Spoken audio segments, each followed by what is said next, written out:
When you speak of your story, that's your journey, that's your pain. I had everything that I wanted. I woke up, I saw breakfast on the table. You know, you see people washing your clothes, you know. It was just very easy for me growing up. So I think that switch to come over and then you're getting shouted at to do stuff, it was just very different. Whatever whatnot was said, someone just weren't happy about it. He turned his back and he started making his way back up because how I heard, it's like he got shot in the back of his head. And I think he had no choice but to just tell me because everyone got angry by the way how he told me. Because then he just literally looked at me and said, you know, they killed your dad. I had friends that were like drug dealing and stuff, and I liked that. And those were like guys that I would, if I wanted to like sell like drugs and everything, they would give me to hold in that and I would get extra money. Because I'm thinking, who would do that, you know, in the middle of the night? When I looked out my window, it was the whole, oh my God. Police everywhere, there was big guns pointing up at me. I did not anticipate any arrest, by the way. I was not cut out for that. But I'm thinking, why is God doing these things? I'm this horrible person, you know. You know, the world says I'm horrible. I'm in here for firearms. Who keeps the firearms in their house and they got children? Like, who the hell does that? I'm just saying, I've got closer to God as well. I'm not gonna leave that out because that's the main thing that I think fixed a lot of things for me.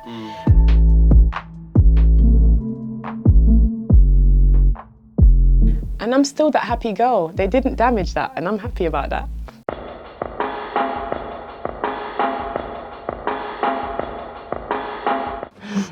Nyang! Nyang! Amicia! We are honoured. First time ever we are filming out of Tuggawar's studio. It smells delicious. Smells delicious. Mama War's biscuits. Mama War! Shout out to Mama War, big thank you. Bless up, Mama War. I've had one, they're delicious. They're divine. Yes. Almond and cherry. Lovely. So, today's interview is with Tawana. I've watched it on Delinquent Nation. Shout out to Delinquent Nation. Brilliant channel. I'll put the link in the description box for Tawana's interview down there if you want to watch it, if you want to reach out to her. Also, all of Tawana's links will be in the description box. And we were just discussing, before we started filming, how lovely it is when we put our stories out there. We never know what's going to happen, but it's like a door into our world, and we never know who's going to step through that door. And you get people reaching out, saying they're going through things, and we heard your story, and it, you know, it inspired us. And I get messages saying, I watched Wild Man doing this crazy thing, and I was having a bad day, and it picked me up, and all that kind of stuff. So all the links are down there. Please support all of our guests and co-hosts. All our co-host links down there. Tuggawar's channel is amazing. He's like become one of the most legendary and viral on our channel as well. Must be you know, over 500,000 views on his stuff now combined, and he's got even bigger views on his music. He's got 1 million views. I'm not going to say the name of it. I'm not going to say the name of it. Well, I just discovered it. He's so modest. He didn't even send me this one. And yeah, please check his music out. Please subscribe to Tuggawar's channel. So huge thank you for coming on, Tawana. Yes, thank you. Yeah, and we're It's lovely to be here. Oh, thank you so much. And how's it been since you've been on the Delinquent Nation? It's been amazing. Reason being, it's the people that have reached out. Because you can do a podcast and then you can be like, okay, it's over. But then when you go home and you see the messages coming in and people are reaching out to you to say just thank you. Because you said it took a little while for you to actually watch the video. Yeah, it took me a while to watch it because obviously when you speak of your story, that's your journey, that's your pain. So it's not as easy to just be like, yeah, let me go watch my pain or watch what I've been through. It's not really a rush.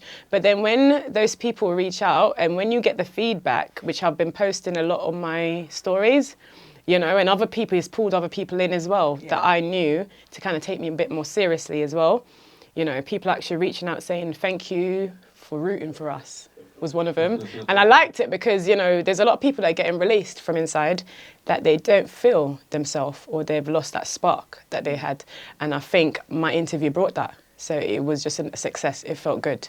Because prison can crush the human spirit. Oh yeah, and do you know what as well? I could see how it crushes them, so that's why I relate with them. Interesting. Yeah, I Yeah. see how the crush happens because obviously I was in there, and before I went inside prison, a lot of people didn't know I was actually a key worker for ex-offenders. I was helping to rehabilitate men when they come out. So I would see the issues that happened in there and the effects, and then I had the effects on the inside. So I got both angles, you know. So yeah. Do you feel like now part of your mission is you become a voice for the people that you've served time with and what they're going through? Because a lot of them, I mean, you're a very good speaker, but a lot of people can't articulate what they've been through, can they? And they like need people like you to stand up for them and their rights.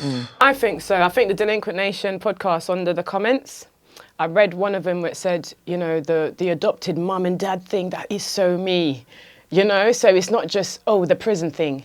It's some of the things I've expressed. And going into prison, he probably went to prison, but then he related about the parents and the no parents bit. So it's a package. Of course. You know, so yeah. So what we try to do then is get you to at length tell your life story. And sometimes we have a guest, Sorry. and the guest says, "Oh, to cut a long story short," and we're like, "No, don't cut a long story short. Keep Tell going. us- Keep tell us- going. We've got all the Upbringing. details. Yeah. So don't feel like there's a rush. We've got all the time in the world, and just you know, you just get into it as much detail as possible. I think Delinquent Nation has taught me that even though I was terrified that I wanted to help people and I didn't know how, I think it just cleared it up how to. Yeah. Because I had my page, to inspire, you know. Yeah. I wanted to inspire people. How? How do I do this? Do I talk on my show? There's like 2 people on my live. The first time I did live, it was 2 people. You know, I had a really good conversation with those 2 people. I'm like, you know what? Next year it might be 3 or 4. So I think like that anyway. So it was really good to have the opportunity. And, you know, Dimitri, the host, he was really supportive as well and on his journey. And it just made it all comfortable and it just gave me more confidence. I'm not going to lie. It did give me a lot of confidence. And, you know, you guys telling me that, you know, when you reached out to me, Sean, and you said, you know, I've got a good speaking voice and all of that, it goes in and it feeds that part of me that's going to like come alive for more people. You know what I mean? Yeah. It's amazing that you've come from that to that and that inspired. And you know what's really amazing, that you want to inspire people and uplift them. That's really good. It shocked me as well. No, it's amazing. It shocked me as well. I'm not gonna lie, because people might think, oh yeah, I had this mission from ages ago. No, I've been through my trauma, I've been through my pain, and you get to that point where Do you feel like focus it's kind on of a yourself. therapy doing that as well? No, because I've had therapy, You've had and therapy. I think having therapy and realizing that you go through things and you expect things and it just doesn't happen, and you hit. Well, I mean, not direct therapy, but I mean, You know, Is it like, therapeutic? You mean? yeah. It might be on some Yeah. level, but I think because when I look back at the things I was doing before prison, it's not very different. I just was just messed up. Right. Because I was always that person helping a friend to get a job. Like, I'm literally doing You've been, my you've own always, thing, like what you I said, was you doing are before. who you are. You've always been who Yeah. you are, of course. Yeah, so I think sorting myself out, seeing the worst case scenario situations, and channeling your energy hitting the right rock way now. bottom, which is not being around my children. That's rock Yeah. bottom for me personally, and I think it just fixed a lot of things because I was raging inside at myself. I was raging inside at the people that I allowed to hurt me. It was a battle, and what I did was when I kept seeing all these things happening, you know, I got served with deportation papers, and that's another pressure on top of a sentence. And you don't know where you're going to be after the sentence, and you have to be with your children. So all of that pressure, I think, I saw what I was made of under pressure. Yeah, you see who you are when your back's against the wall. Oh my God, yeah. You know, it's like a reading. stress test. Listen, I was reading the immigration law, nationality. When I go places and give people advice, they're like, "Are you a solicitor?" I'm like, "No." But it's the journey, you know, my immigration journey, and it was so like I've got closer to God as well. I'm not going to leave that out because that's the main thing that I think fixed a lot of things for me. Everybody's got something that they rely on, you know, higher power wise. They have their own, but my one is growing up in the church and leaving it. And then going inside, and then that was the first thing I drew for, and it worked for me. You know, it was like I was reading my Bible and praying, but I'm thinking, why is God doing these things? I'm this horrible person, you know. The world says I'm horrible. I'm in here for firearms. Who keeps the firearms in their house and they got children? Like, who the hell does that? I'm just saying, you do these things, but then when you get down to it, you think you're just being alone. You don't really have much family support. That's right.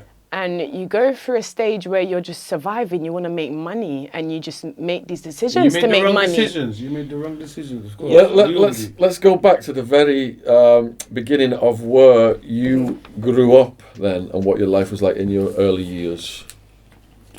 Go back to how far? All the way. I can go back to... Where were you born?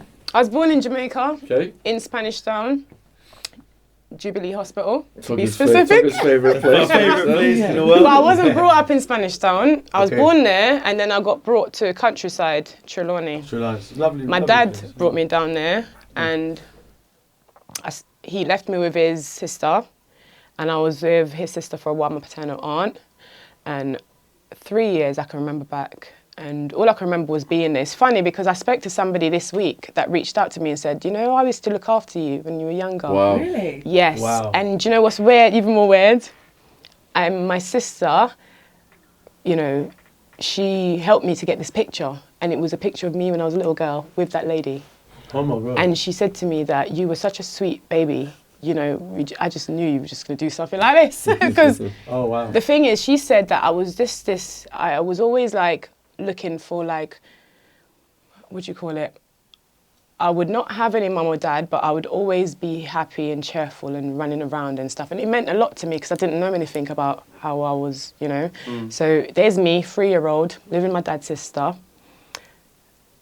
She went to England, so I got left with her mother figure that brought her up. So then here's me at 5, another journey, to stay with, you know, a mother figure again. She was an older person, well known in the community, a teacher, and I had a good upbringing, went to a good school, went to church every Sunday, played with my dolls like a normal child, had, you know, what I called as normal, travelling and doing all those normal little things. And I think not having a dad and a mum, I was always an angry child, I think, at that stage, because I remember getting into tantrums a lot, but then getting told off.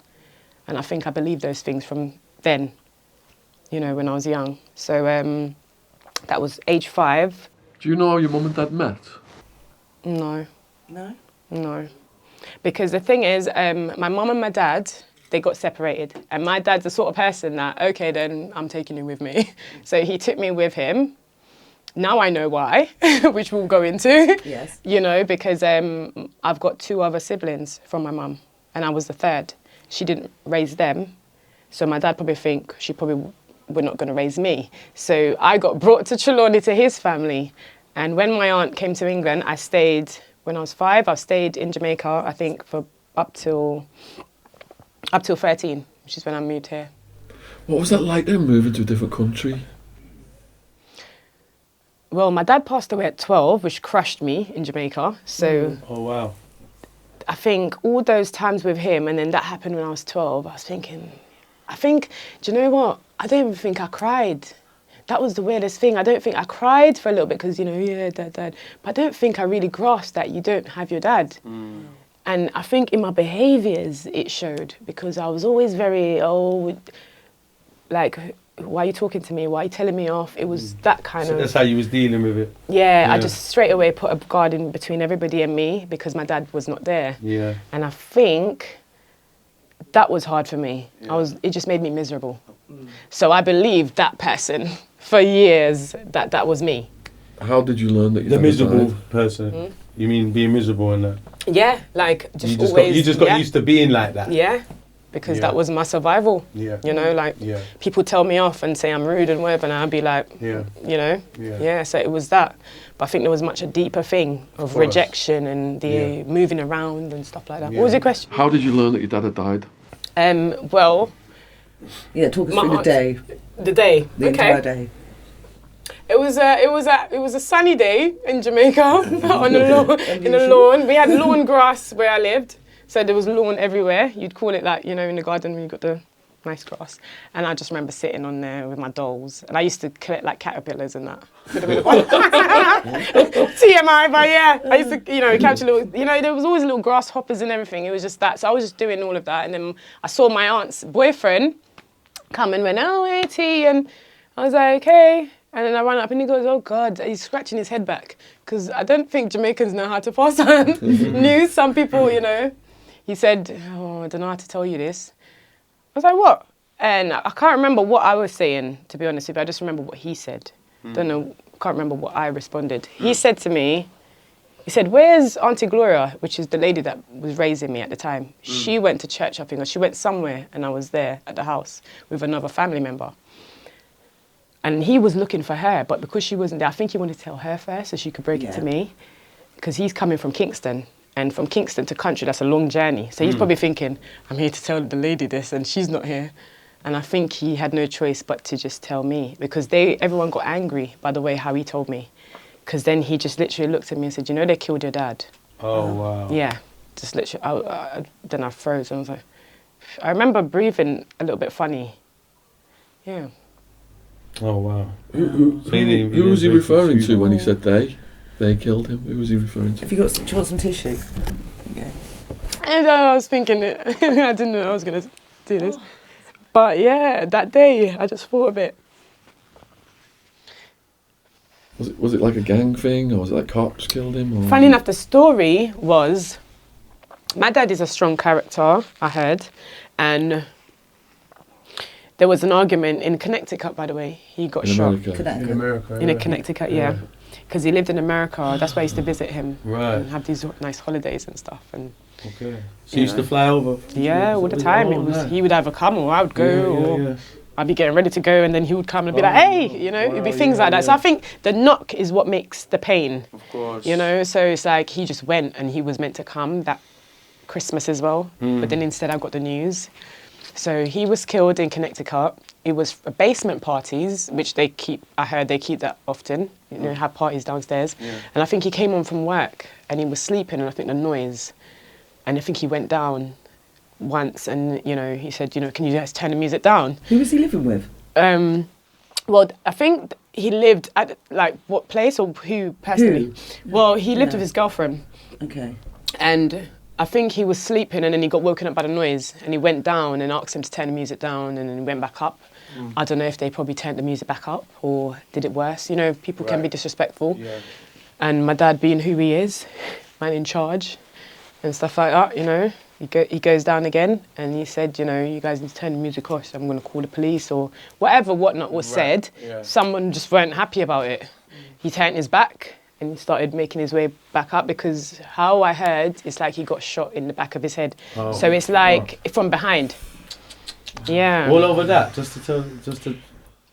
Yeah, but you know the crazy thing is the stories that I hear after was like somebody threatened him, right? Because he was the kind of the family member that if your cousin was getting abusive, like, you know, if somebody was being abusive to our family members, my dad would be the one to step in and be like, well, you're not touching my cousin, or move away, or threaten, and all of these kind of things. So I think a lot of people were saying it's to do with an arguments that you had with a guy. From before that night? Yeah, so it was a lot of theories going on and what potentially happened, but nobody knows. All I'm left with is just these stories. He cared about people, he protected people. He protected people and cared about people, and he's always putting everybody premeditated? first. I don't think... Well, I can't say that because I don't know. Someone had it in for him, maybe, possibly. Because the thing is, but he had an argument with a guy that was hitting my cousin. And he was always beating my cousin. And over there, I heard, over there. And he's always defended the cousin, said, you know, whatever he said to him. And then the guy threatened him. So there was that story, so nobody knew. But then that guy died the other day, so I don't know. Did he? Yeah, somebody killed him. Oh. And, you know, and it just made me think, okay, it's odd. But then everyone thought it was actually him because he was the one that threatened my dad. Was anyone arrested? It was him. Nobody. No one. No, they never found no one. Because it was the basement party that everyone thought. I think the police just put it down to someone in the party just probably did it out of, like, you know, anger, or just think, who does he think he is, kind of thing. It could be anything, you know? Because my dad is he's quite a strong character, and my family members, they all relied on him. He was like the dad, because his dad passed away when he was young. So he was the first child from my gran. So he had, like, all these other siblings, like, you know, 10, 11 kids. And he was like the older one for them. So he kind of had this dad role that he played with his siblings as well. So he carried on when he's in his daytime life. I mean, he was a dealer, but he had a good heart. You know, I heard a little joke that said, you know, when he shot his clients, he would cook them meals. Oh, wow. Like, do you know what I mean? Like, you know, yeah, he was just a drug dealer, but it just shows his heart, you know what I'm saying? Yeah, and yeah. sometimes we do things and people see you and say, oh, you're horrible, you're a drug dealer. Just They because don't you're a drug dealer doesn't mean you're a bad yeah, person. but they say that, don't they? Yeah, that's the stigma they put He's on just- people. Bloody Scarface. Yeah. Huh? Scarface give everyone a bad rep, didn't he? Yeah, he did. Terrible, that film. But yeah, there's deeper stuff than just like on the surface. Yeah. Was the funeral in Connecticut? There was one in Connecticut and there was one in Jamaica where I attended, and yeah, they had a little mini one before the body came out, because you know you can pay for the body to go out Back to to- your back home, home of country, course. yeah. Oh, really? Yeah. Yeah. Yeah, of course. My father. So that's what happened. I was lucky that could happen, because I don't know what I would have done if I couldn't go, because I just remember reading something at the funeral, and I'm glad I did it, and I'm glad I saw him as well. I know it's odd, but I'm glad I saw him, and yeah, not make peace, but I'm just glad I saw him. Course. Makes it easier. Yeah, course. yeah, I'm glad I saw him, and I think, yeah, and I think I carried that grief all the way to England with me. Well, you would do Surprised. naturally, of course. Yeah, of and course. yeah, You're only human. Were you permanently changed from that day? Because you describe things when you were younger, and I think when you're younger the memory's a bit of a blur. But when you're 12, it's going to hit you, and you're going to remember it. Definitely. I think my stepmom, which is Auntie Gloria, that raised me from I was 5, I think she helped in a lot of ways. Yeah, she did. She's like an older person, and she's quite mature, and she's never had kids herself. She's raised other children, and I think that, I don't know, I felt comforted by her She was your at rock. the time. Yeah, and it was kind of better than not having anyone, you know what I mean? And the fact that she wanted me to go and speak to someone, and she took an interest, so it kind of helped as well with that, to know that I'm getting love, because that's what I was missing from my dad. So were you That getting little special counselling at love. the time? No, because she wanted to bring me somewhere, but I think maybe her love just kind of not made her worry. So she didn't take it 10, 11, because I just started being that normal child again.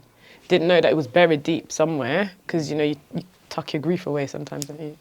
And I think I tucked it somewhere and just think, oh yeah, I'm getting a little hug, or, you know, I'm getting ice cream, I'm getting stuff. So it kind of like mellowed it out, but it doesn't get rid of the grief. No, of course It not. doesn't, it just makes it dormant. So what were you like in school around that time? Where were you in school? I did get a lot of support at my school. I went to Westwood High School in Jamaica. We wear hats and little dresses. You know, it was really, it was a nice school. I got a lot of support there. I'm not gonna lie. So it was okay. I just had that thing missing though. That little spark of looking forward to holidays and looking forward to him coming. You know, he would come and I'd see money. I'd just see everything. Like he'd just have jewelry and money and, you know, the best cars. And then when you're a child, those things are like, oh my God, and, you know, I'm getting into daddy's car and stuff. And those little things, that's what I think I was So missing. why didn't you move to Connecticut with him? Well, my dad didn't really have a stable life. So I think he left me with that lady because he knew she would look after me. And the lifestyle he was living. And the lifestyle he was living, course. I don't think he would want me there. Of course. So that year, he was planning to leave everything And come back to Jamaica. Right. And that's, you know, that was the irony. You know, after all those years of, he said he was coming home and stuff. And yeah, it just happened. Had you visited the UK before you moved to the UK? Yeah, when I was 7, Oh wow, so you to my dad's sister. She sent for me, but then I was here for 3 weeks and then I went back. did a lot of travelling early, then you were going back and forth from Jamaica, England. Yeah, I was travelling from I Connecticut. was like 6, 7 or Yeah. something, yeah. Where in the UK were you still? All with your father. Did you come to England with your father? No. My dad would be in Canada. First he went to Canada and then he went to America. Okay. So he was more Canada, America, Right, he was more there. American-based, yeah. England side was more his sister, my aunt, Right, that took over from him. right, And yeah, so most of my dad's side of the family, they are here. right. Yeah, So so- that side of the family's here. Yeah. And your mum's side's in Jamaica. My mum's side, they're in Jamaica and America. In America. But yeah. How did it feel to start at a school in the UK when you were 12 and you moved? I moved there when I was 13 and I started school. What was it like? I think I had my best times at school, to be honest. In Jamaica? No. Over when here? I came here, because at home everything was, I was expecting a lot of love and the same kind of thing that I was coming from. That's what I was expecting. Well, I just naturally expected it because that's what I've had all my life. And I realised that I was a bit spoiled as well, looking back, I had everything that I wanted. I woke up, I saw breakfast on the table. You know, you see people washing your clothes, you know. It was just very easy for me growing up. So I think that switch to come over and then you're getting shouted at to do stuff, it was just very different. Not that I not wanted to do anything. It's not that. It's just that when you're being expected to do all these things that they know that you weren't really doing, it was kind of like a little knock. So whenever I go to school, I'd have all the fun. I'd be the class clown. I'll mess around and not do no work, because when I go home, it'd be like, okay. What were your favourite subjects? English and drama. Drama. English and drama. And my drama teacher loved me as well. It's like, Tawana, What was drama like in your school? Drama was always like a mess around class in my school. Was it? Yeah, well, drama was the most like. Do you know it my was like favourite part in drama? When drama. we was just unruly. We didn't We had listen to- to no one. We just No, stood up that's and my- played around That's for a the bad whole teacher, lesson. that. Yeah, what was that Bad teacher school. doing? Ivy Grove was rubbish. I had to make up stories and act it out, and that was fun. Oh really? Yeah, we made it like, I remember we had to do a scary thing, or, you know, came up with this thing called Manor House. Oh wow. Talk to us about Manor House. Basically, we create this thing where it's a strange, there's a diary, and we would like turn the lights off, do the light and everything, and then it would be, I would come out and just trip upon a diary on the floor in a haunted house. I'd be like, what? And then I'll just stop. Welcome to Manor House, blah, blah, blah. And it would be, tin, tin, tin. And it'd be like, yeah. So, but I enjoyed it. It was really fun. It made you creative and stuff. Yeah. So I enjoyed it. That's wicked. What school was that? St. Mary's. What area? That's in Hendon. Hendon. Okay. St. Mary's Church of England. Please tell me where Hendon is. I have no idea. Barnet? Hendon, just Barnet. Yeah. Do you know just Barnet? North London. Near Yeah, Edgeware.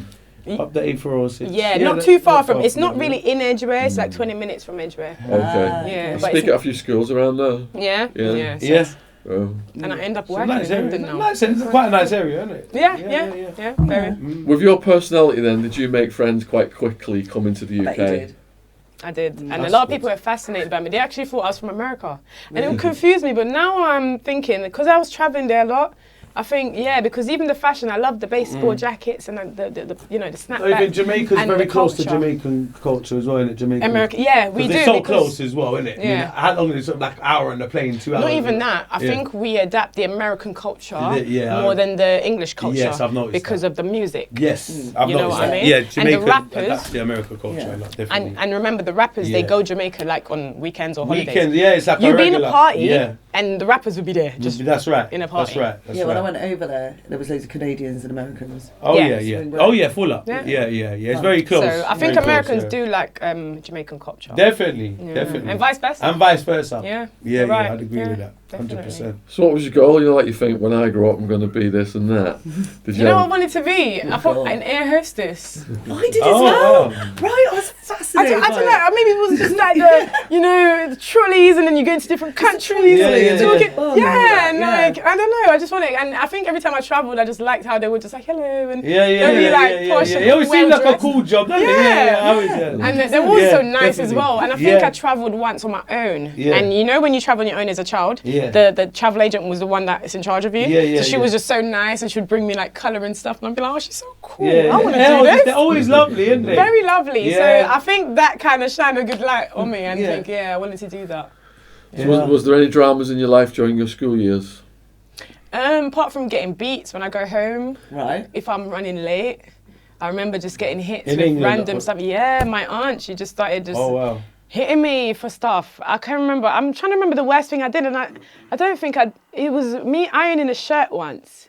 But then, because I'm left-handed, I did it the other way around. I don't know what I done. I think I turned the ironing board somewhere different, and then I think you're meant to do the shirt a certain way, but then I did it a different way, and then she was like, you know, what the hell are you doing, and stuff like that. I would get pulled up for like You literally. got beat for ironing the shirt room.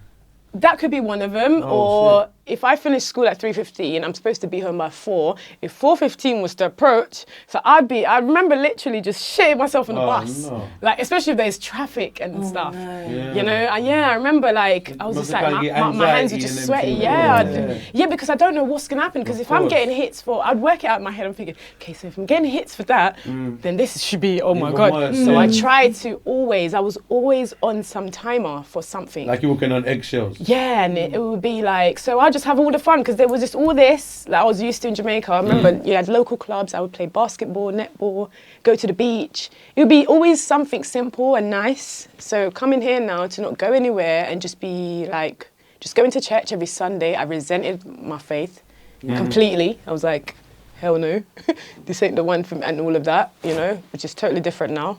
Made my own connection spiritually. It's working for me. Definitely. You know, bring me healing, making me help others, and I'm still that happy girl. They didn't damage that, and I'm happy about that. So, yeah. So there was a situation where you ran away to a school friend's house. Yeah, that was the first time I ran away when I was 15. Oh, everyone runs away. No, but that point I was like, I don't know if I could deal with this. I just became Dora the Explorer. Dora the Explorer. Yeah, I'll never forget there was a black rucksack, you know, head, that brand. Yes, written in red. I'll never forget. I started packing it. I don't know what I packed in there. I can't remember. And I had a friend that lived in Kilburn, from school.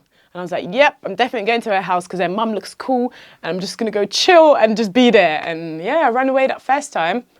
And I came across this guy. I think he was homeless, or he lived on the road. And he walked with me, you know, and he showed me like a young person's, you know, like a centre, like a youth centre. It was similar to that, but it was more like a group session. Like, you know, those little local groups that you can go to and probably play pool and all of that. It was that kind of youth club. Yeah, it was something like that. Yeah, youth club. And yeah, I remember just walking in. Years ago. I went there and it was really nice, and I saw everyone was just happy. You know, I was drinking soup and having bread and, you know, Friends. That's when I first discovered Friends, which I love, my favourite comedy ever. Love it. And it was just that moment I was thinking, oh my God, why can't I have that? I wanted to join them, you know, I just wanted to get in there and just, yeah, it was sad though, but it was just like me just trying to hunt for like something opposite to what I had. So it was that. And then I can't remember, I just remember getting taken back by the police. I think they called the police because I was there, because obviously I had to call the police, I'm underage. And I didn't get to my friend's house because I wrote the address down wrong. So you know, when it, like, say for instance, you know, you got different roads where it's private roads, then you got Private Park Road, and then I'll go to the other one, instead of the other one, and then the house was just blocked up. I was thinking she doesn't live there, and I came across this person, and he said, "Oh, come," and we go there, and he dropped me off, and his voice was very distinctive. Really? Yep. What's that sense? He had a very posh voice, and he said he was in the army, and I could just basically, from then I knew I observed people differently, because his story that he told me, I just pictured his life. Like, you know, he went in the army and then he's not no more, and I just thought something happened that made him just, I didn't know what it was. And for some reason he helped me, and I liked that. I was thinking, you know, I appreciated people, I think, from then. Strangers. I appreciated strangers, yeah. Yeah. So how did you end up back from that running away? They brought me back home. I did go to another aunt, I think briefly, for 2 days. Maybe they made that arrangement. But you didn't want to go back to that aunt? No. Maybe that's why I told the police, oh, please don't bring me back. Bring me back to Jamaica, I don't know, I don't care. I was just protesting, after going through that, I don't blame you. But then I went to my aunt for a couple of days, and I got brought back to that aunt. I was just like, it's the same thing again, and then it just got worse because it's like you're being resented for trying to get away. So it never got any better. It just got worse. I started getting beats with shoes now. Yeah, it was like with shoes, with a heel, I'll never forget. Yeah. What, stiletto? No, not that one. You know those old boots with those kind of low heel with... The stubby ones. Them kind of... Yeah. No, it had... No, this is too, like, new. Like, it was just an old-fashioned kind of boot. Yeah, you know this kind of heel that's just got a little like a wedge, but it's not a mini wedge. I know what you're talking about, like a stop. But yeah. And I remember like getting hit with it. I can't remember what I did, which I just can't remember what I do. And then it would be like, I think I got asked to mop the floor, I think in the kitchen or something, and I didn't put enough water in the bucket. So it'd be simple things like that I'd get probably hit or told off for.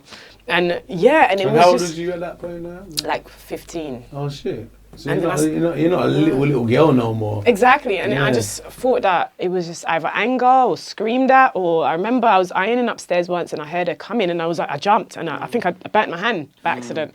And that's when I knew that, oh my God, like I'm literally a wreck. Yeah. And every night I would cry my dad's picture under my pillow, literally. And it was that until I said, no, I've got to go. Then I started planning the second runaway. I said, no, I'm not staying anymore. This is too much. And then I started doing my research. Started going online, I don't know, To yeah. get the wrong road again, you know. Yeah, and I didn't want to, yeah. So I just started doing my research. I heard, you hear stories that when you turn 16, you can get your hostel, you can get your place. I just started looking into all these other stuff. Be independent. Yeah, I just started doing all of that. And I think, I didn't end up going on my own anyway, but I said I wanted some outlet. So I think, I don't know what happened one day that triggered me and said, it's time to go now. It's me against the world now. That's the attitude I got at one point. And I remember going to, I finished high school and I went into sixth form. And when I went into sixth form, that was when I was 16, it was still no change or nothing. I was just very depressed. I didn't even do any work. All the qualifications I've got now is when I was an adult, I got them. Yeah. I literally didn't have no GCSEs. I didn't get, the only thing I got was a drama. Drama and English was the only GCSE. Yeah. Manor House. It's the project. Maybe that's why I got B. Yeah. Manor House. It was the Manor House. Yeah. We need to do the series and put it on Netflix. Yeah, Manor Come House. on. Oh God. But yeah. So it got to the point where the second time you ran away to your grandma's house? Yeah. Okay, what it is, I packed everything, went to college, didn't actually go to school, waited for everyone to go work, and then Tawana went back to the house. Wow. Got everything this time because I packed everything the night before and put it under the bed. This is the second runaway. This is now. the second Second runaway. This is everything's coming with me now, not just the rucksack. This is all like my bags and everything, like all I need. You're the runaway bride, didn't you? Yeah, and I remember I had my white teddy bear that my dad sent in a parcel in Jamaica that I carried with me over here. Yeah. I put that in the bag as well, it's like not leaving that. Straight. And yeah, it was just like sentimental things. And I called an uncle. And he called me the other day and he laughed and he said, not much people knew I came to pick you up. Oh, because I love him to bits. He's the one that gave Yeah. you right, yeah. He came and picked me up outside. I just called him. Yeah. He's that uncle, even now, he's just very supportive. And It's good that you had someone. and he told me, Yeah. and he told me how he had me when I was younger as well. And my dad used to leave me with him. And he would, my dad was Jamaica? very protective. Like, he would be like shitting himself if he dropped me or anything happened to me. He would always watch me because my dad would go crazy at anyone if anything happened to me. So he was that kind of dad. He was very overprotective with me, which is why I don't think I grew up with that side. He made sure I grew up in Trelawney. So I'm seeing why with a lot of things now, So yeah. So the second runaway. The second runaway, he came, picked me up. I threw the bags out. I just remember throwing the bags out the window from the top floor and just chucking everything out. And then he said, come, let's go around my gran. Thinking, yay, okay. Never knew I was jumping out the pot and going in the flames, but hey.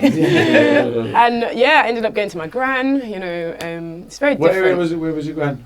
Halsden. Halsden, so you got from Hendon to Halsden. No, I Sorry. was in St. Raffles. Hendon's where I went to school. Oh, sorry, St. Raffles. So I was in Neasden. You was in Neasden. Yeah. Sorry, not too far there, from Not Neasden too to far. Halsden. No, so it's not, it's like literally like a 10, 15 minute drive. 15 minute drive, I know the drive well. So I went to my gran's, didn't really get the, like, why'd you leave? Blah, blah, blah. Because everyone assumes, when a child runs away, everyone assumes that, they're running away to go and do badness or to go to be unruly. With a boyfriend or something. Or something, yeah. And you have to remember, at that stage, I was still a virgin. Like, I grew up in Jamaica, very sheltered. So we didn't care about having boyfriends at that age. It was a community that we would just laugh and have fun and travel and do things. I had everything emotionally. So I was very shy. So when I'd see like boys and stuff, I wouldn't like be all this open and, so I'd be friends with them, but I wouldn't think like that because I didn't grow up like that, so I think, yeah. Oh, Yeah, sorry. So yeah. Wow. Yeah. So how old are you now in your story? How old?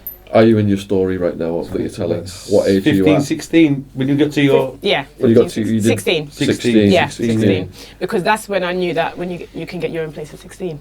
Right. But I never knew, you know, when my uncle said, oh, let's go at my gran, I never knew that they were the same. Even though that aunt didn't speak to that side of family. That's why I ran away to them, by the way, because she was hiding me from them. She didn't want me to be around them. She hid me away from, So it was them, that mystery. And then if you're hiding me from someone, make sure I'm having fun here. Because you're going to hide me away from someone. You're going to make me be curious about where you're hiding me from, especially if I'm not being acknowledged or loved in a certain way. Where you are. You know, there's all manipulation. There's seeing how, I started studying a lot of things. I see how she deals with her friends as well. And me I shouldn't be sitting there looking at that, I think. I figured out a lot of things. Because I've got a mentor that said, Tawana, you know, your emotional intelligence is very, you know, with certain things that I look on. And I think it started from looking at how she dealt with other people. And I thought that it was wrong because maybe she was hurting me. So I kind of related with those people. So I started seeing how people deal with people and stuff like that. Of course. So did you say you went to sixth form college around this age? Yeah. What subjects did you choose there? Business. Not drama? Travel and tourism, because you want to be there. I know, but I went into business. I don't know why, but I did business and IT. Business and IT. Yeah, in computer. And how was that environment for you, sixth form college? Did you have a new Do you set know of friends? On the podcast with Delinquent Nation, how can somebody went, oh my God, Graham Park Days, St. Mary's, big up. We had so much jokes. And it brought me back and it just reminded me that, I did have a lot of fun. Yeah, see, like, it you was seem like jokes. you had a lot of fun when you was around. Yeah, I'm a cool person. No, you you know, and I bring vibe to people because even inside, you know, they call me T vibes, and it's just funny because that's just who I am. It's just that I just go places where it's either suppressed or people, I don't know, just think different. Like, or you just they deflect how they feel, and then you believe that. So then you carry thinking, oh. They flex. Say again. Sometimes when you go around certain people and they deflect their behaviours on you. They do. Yes. You kind of believe that and think, oh, you know, some people can just like not like they rub off on you. Yeah. No, it's not even rub off. It's like they will probably have a reason why they don't like you. Right. And then they will just come out with a reason that's how they feel. Yes. And then you will feel that, oh my God, is that how I'm making them feel? And then you carry that with you, don't you? Yes. Not knowing that that's just her perception. That's just that person's perception. that person's problem, not There yours. you go. Yeah, there you go. Like what you were saying before, that everyone is just themselves, and sometimes we So look for more. Yeah, that's such a good point. I just say trust people to be themselves. Yeah, trust people to be themselves. Yeah. Like the DMX lyric again? No, that was what he said. Yeah, trust people to be themselves. Yeah, trust people to be themselves. Yeah. Just know them when you see them. Know them when you see them. Yeah. That's So right. when you said that, Egg. huh? You can tell a bad egg when you meet one. Do you know what? I try to see the good in people. Yeah, this is it. It's just And like I just think everyone just have something good. It's just That's somewhere. right. So that's I how always I try to think. see I the know good it's a in bit people boring, as isn't it? well. Like everyone's got, but No, I it's always true. try to see the good in people. Yeah, Yeah. even when if you they're can't not- see it, Yeah. I still trying to search until you can't search no more. No, but hold on. There are people that rub you the wrong way. They do, yeah. And I get that as well because I'm human. Yeah, of So course. there are some people that I will delete them from my account because you're not going to spoil my energy. You're not going to spoil my energy. You're not going to, because there are people Absolutely. that actually enjoy doing that. Yeah. So you just got to be wary of who's worth your time Yeah. and who's here to drain you or to play the victim to drain you. You've got real victims and then you've got Trust the me. ones that put it on to Energy drain vampires. Energy vampires. Trolls. And so I know how to decipher those, you know, the ones with a Exactly. motive then, I should say. How was it sitting your exams? Did you do a lot of studies, or did you find it quite easy just to? Just walk Didn't in. really know how to study, to be honest. I didn't know. Red Bull. I would daydream. I would literally daydream like what I'm going to do when I'm an adult or where I'm going to go. I was just daydreaming. That was how I dealt with Were you still everything. daydreaming with Trolley Dolly at this point, or did you have other? Do you know what I was daydreaming about? I think I was embracing like loving music and just writing like What sort of music were you into? everything. Don't laugh. What year? When I came up, oh my God, don't laugh. When I first came up, it was 5. Oh yes. And then it would be like Bewitched, and then remember. I had a song that I heard then when I ran away, and it brought me back. Right. Dancing in the Moonlight. What year was this? That's a big Dancing in song. the moonlight, everybody feeling warm. So I had that the other day. Big song. Yeah. Big tune. So it'd be anything, and No, then of course. Late night. you know, it'd be Music- shaggy. It'd be. music. I love my bashment. Shaggy, I love my wasn't dance me. hall. It wasn't me. I love Wasn't me. It wasn't music. me. So It wasn't me. yeah, it wasn't me. It came out, I think, around that. No, Angel. Do you know Angel? Yeah, of course. Yeah. You're my angel. That came. So I was just like, I think the music stuck there because that was my only escape as well. When I heard it playing, it would give me a little, you know, a little break. Did you used to record it off the radio on a cassette? When I was younger, yeah, I used to write songs and pause it, Yeah. and be like, write the lyrics, and Rewind then it. act like I knew the lyric. Yeah, I get It was it. about getting that moment where you've got the presenter's voice off and then the music started and getting it right on the dot. On the- I used to like, yeah. I know. With the cassette, do you remember TDK? Oh man. You're taping it off My the dad tape. sent me my first mixtape, Tevin Campbell. I never forget. Yeah. He sent me my mixtape, 90s songs and stuff like that. Yeah, and I started singing. I think I started using my voice then. Oh, is it? You're a bit of a Yeah. singer then, yeah? Not really. Yeah. But I did sing. I'm not gonna lie to you. Sometimes I sing and my daughter's like, "Mommy, you know you can sing," and then another time I just sound crap.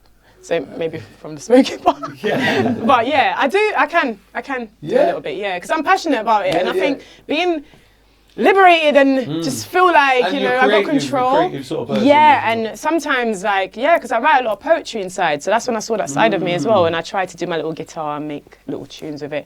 But it's not really serious, it's just my personality Of and course. Yeah. enjoying life, I Yeah, think, yeah, it's every little nice. bit. What was it like Lovely. going like clubs and pubs and parties for the first time? Ooh, when I was 18. Funny You waited enough, till you were 18? yeah. I actually took my virginity at 18. Whoa. Yeah, I think that's when everything's like, whoa, okay. I'm not discussing mine. No? No, but you see, the thing is, I Me think it was neither. more. I think it's more of my upbringing. You know, when you get brought up in Jamaica in a strict environment, you don't really get exposed to a lot of things Yeah. until, do you know what I mean? Which I think is not that great because then my sex education was very low. Right. And relationships and everything, nothing was taught, you know. So Okay. I picked all that up on my own, just by, you know, the hard way, heartbreaks and liking people that not really into you, but you like them because, you know, you want that. Yeah, and you don't know attention different from genuine likes and just things like that. Yeah, Yeah. That's well said. yeah. Definitely. But that was the first time I think I went in Dreams, and I was living Dreams in Housden, Yeah, in Ah, it's a Housden, rave, and man. Yeah, yeah. It's a wicked club, Yeah. and then I started hearing Classic. Jamaican music, and it Yeah, brought me yeah, back, and I started putting on all my little outfits, and Tiny mini That skirts. was the Yeah. main place. That was the main place to go in West listen, End I time, started then. shoplifting Yeah, it's true. because it was just clothing. I would Yeah. be going and getting all these designer wear and all of this, and I'll be the hottest thing Would in you there. walk in the shop, Yeah. put it under your clothes and walk out? No. Yeah. More professional Same than nothing. that. What we'd do, we'd go shopping and then we'd go to shops that the buzzers won't go off. You know those ones that you can go home and then you can burn off the ink buzzers? Yeah. Oh, them ones. Yeah, yeah, yeah, yeah. So, Who Oh, taught you was professional then. yeah, because You I was was too professional, scared. So professional. I Oh, was, shit. Oh, shit. no, that's not professional. When you go with other people, then it comes easier. Who taught you that then? Tawana could have taught you. Were you hanging out with people who When were- you hang out with people that, you know, used to do that and stuff, you end up learning some stuff. Yeah. And yeah. Yes. And it was What's just the best fun. way to shoplift? The best way to shoplift? I don't know, because I think I was shit. I kept getting caught, so I kept paying fines, and I just got annoyed that I'm paying for the clothes that I'm nicking. So it was just very, you know, annoying at one point. But then I think the best way is to just like, I used to do this little trick. I'd go through the rack, and then I'd have my bag on the floor. So whatever I go for and I see, I would slip it off and make it drop. And then I'll just flick through, because I always think the camera's watching, and if someone's watching, I need to be doing what I'm appeared to be doing. Yeah. So, and then I would do that, and then, yeah, and I would be like, I'll do the expressions as well, crazy stuff. I'll be like, no, don't want that. And then I'll just take the bag, and I'll probably buy a top or buy something, and then leave. Yeah. Were the police getting involved in these arrests? When you got caught? Or was it just... Yeah, I remember I got caught in TK Maxx like years ago. Love TK Maxx. Listen, and I don't know what I was doing because the bag was full. It had can openers. It had, because you know TK Maxx had all these different things. So I was like, what the hell? Like, you know, they were even taking the piss as well. The guys in the back, they were like, oh, you wanted can openers, did ya?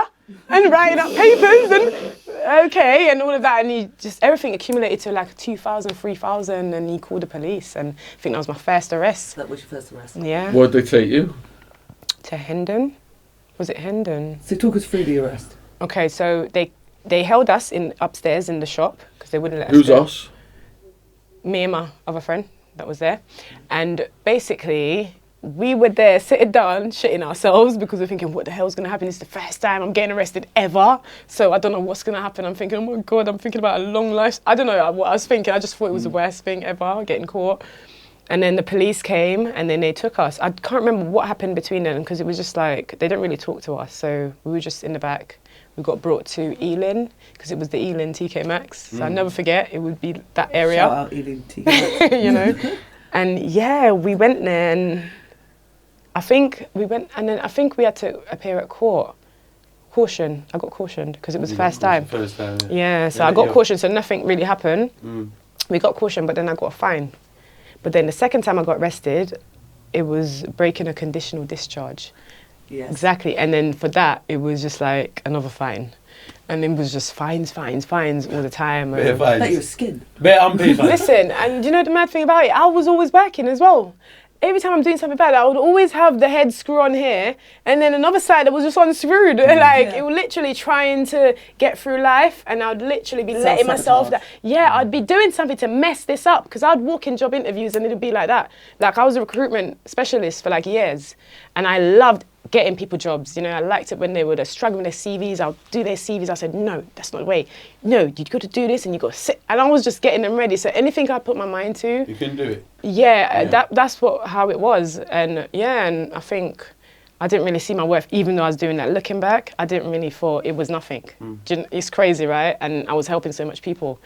And yeah, I just looked at it as nothing because I was shoplifting. So I focused on, yeah, you're shoplifting, you're doing what they said you were going to do, run away and be bad. So all these things come in. Like, yeah, it's like a it's like you're know what I mean? programmed at the time to feel like that. Yeah, because running away is deemed as a bad thing. They think. And you know the funny thing about running away? All the friends of your aunt, they all carry the same vibe. So when you see them on the road, they'll be like, Bad egg. Yeah. and all that. I'd get that, you know, for a couple of years. And then when she let them down, then it was like, oh, hey, Tawana, hey, hi, how are you doing? How's the kids? And I'm thinking, and I'm just blunt, because I'm thinking, you didn't really care before. So I wasn't really the type to be like fake and be like, oh, and I couldn't, because I'm thinking, I said, yeah, they're fine.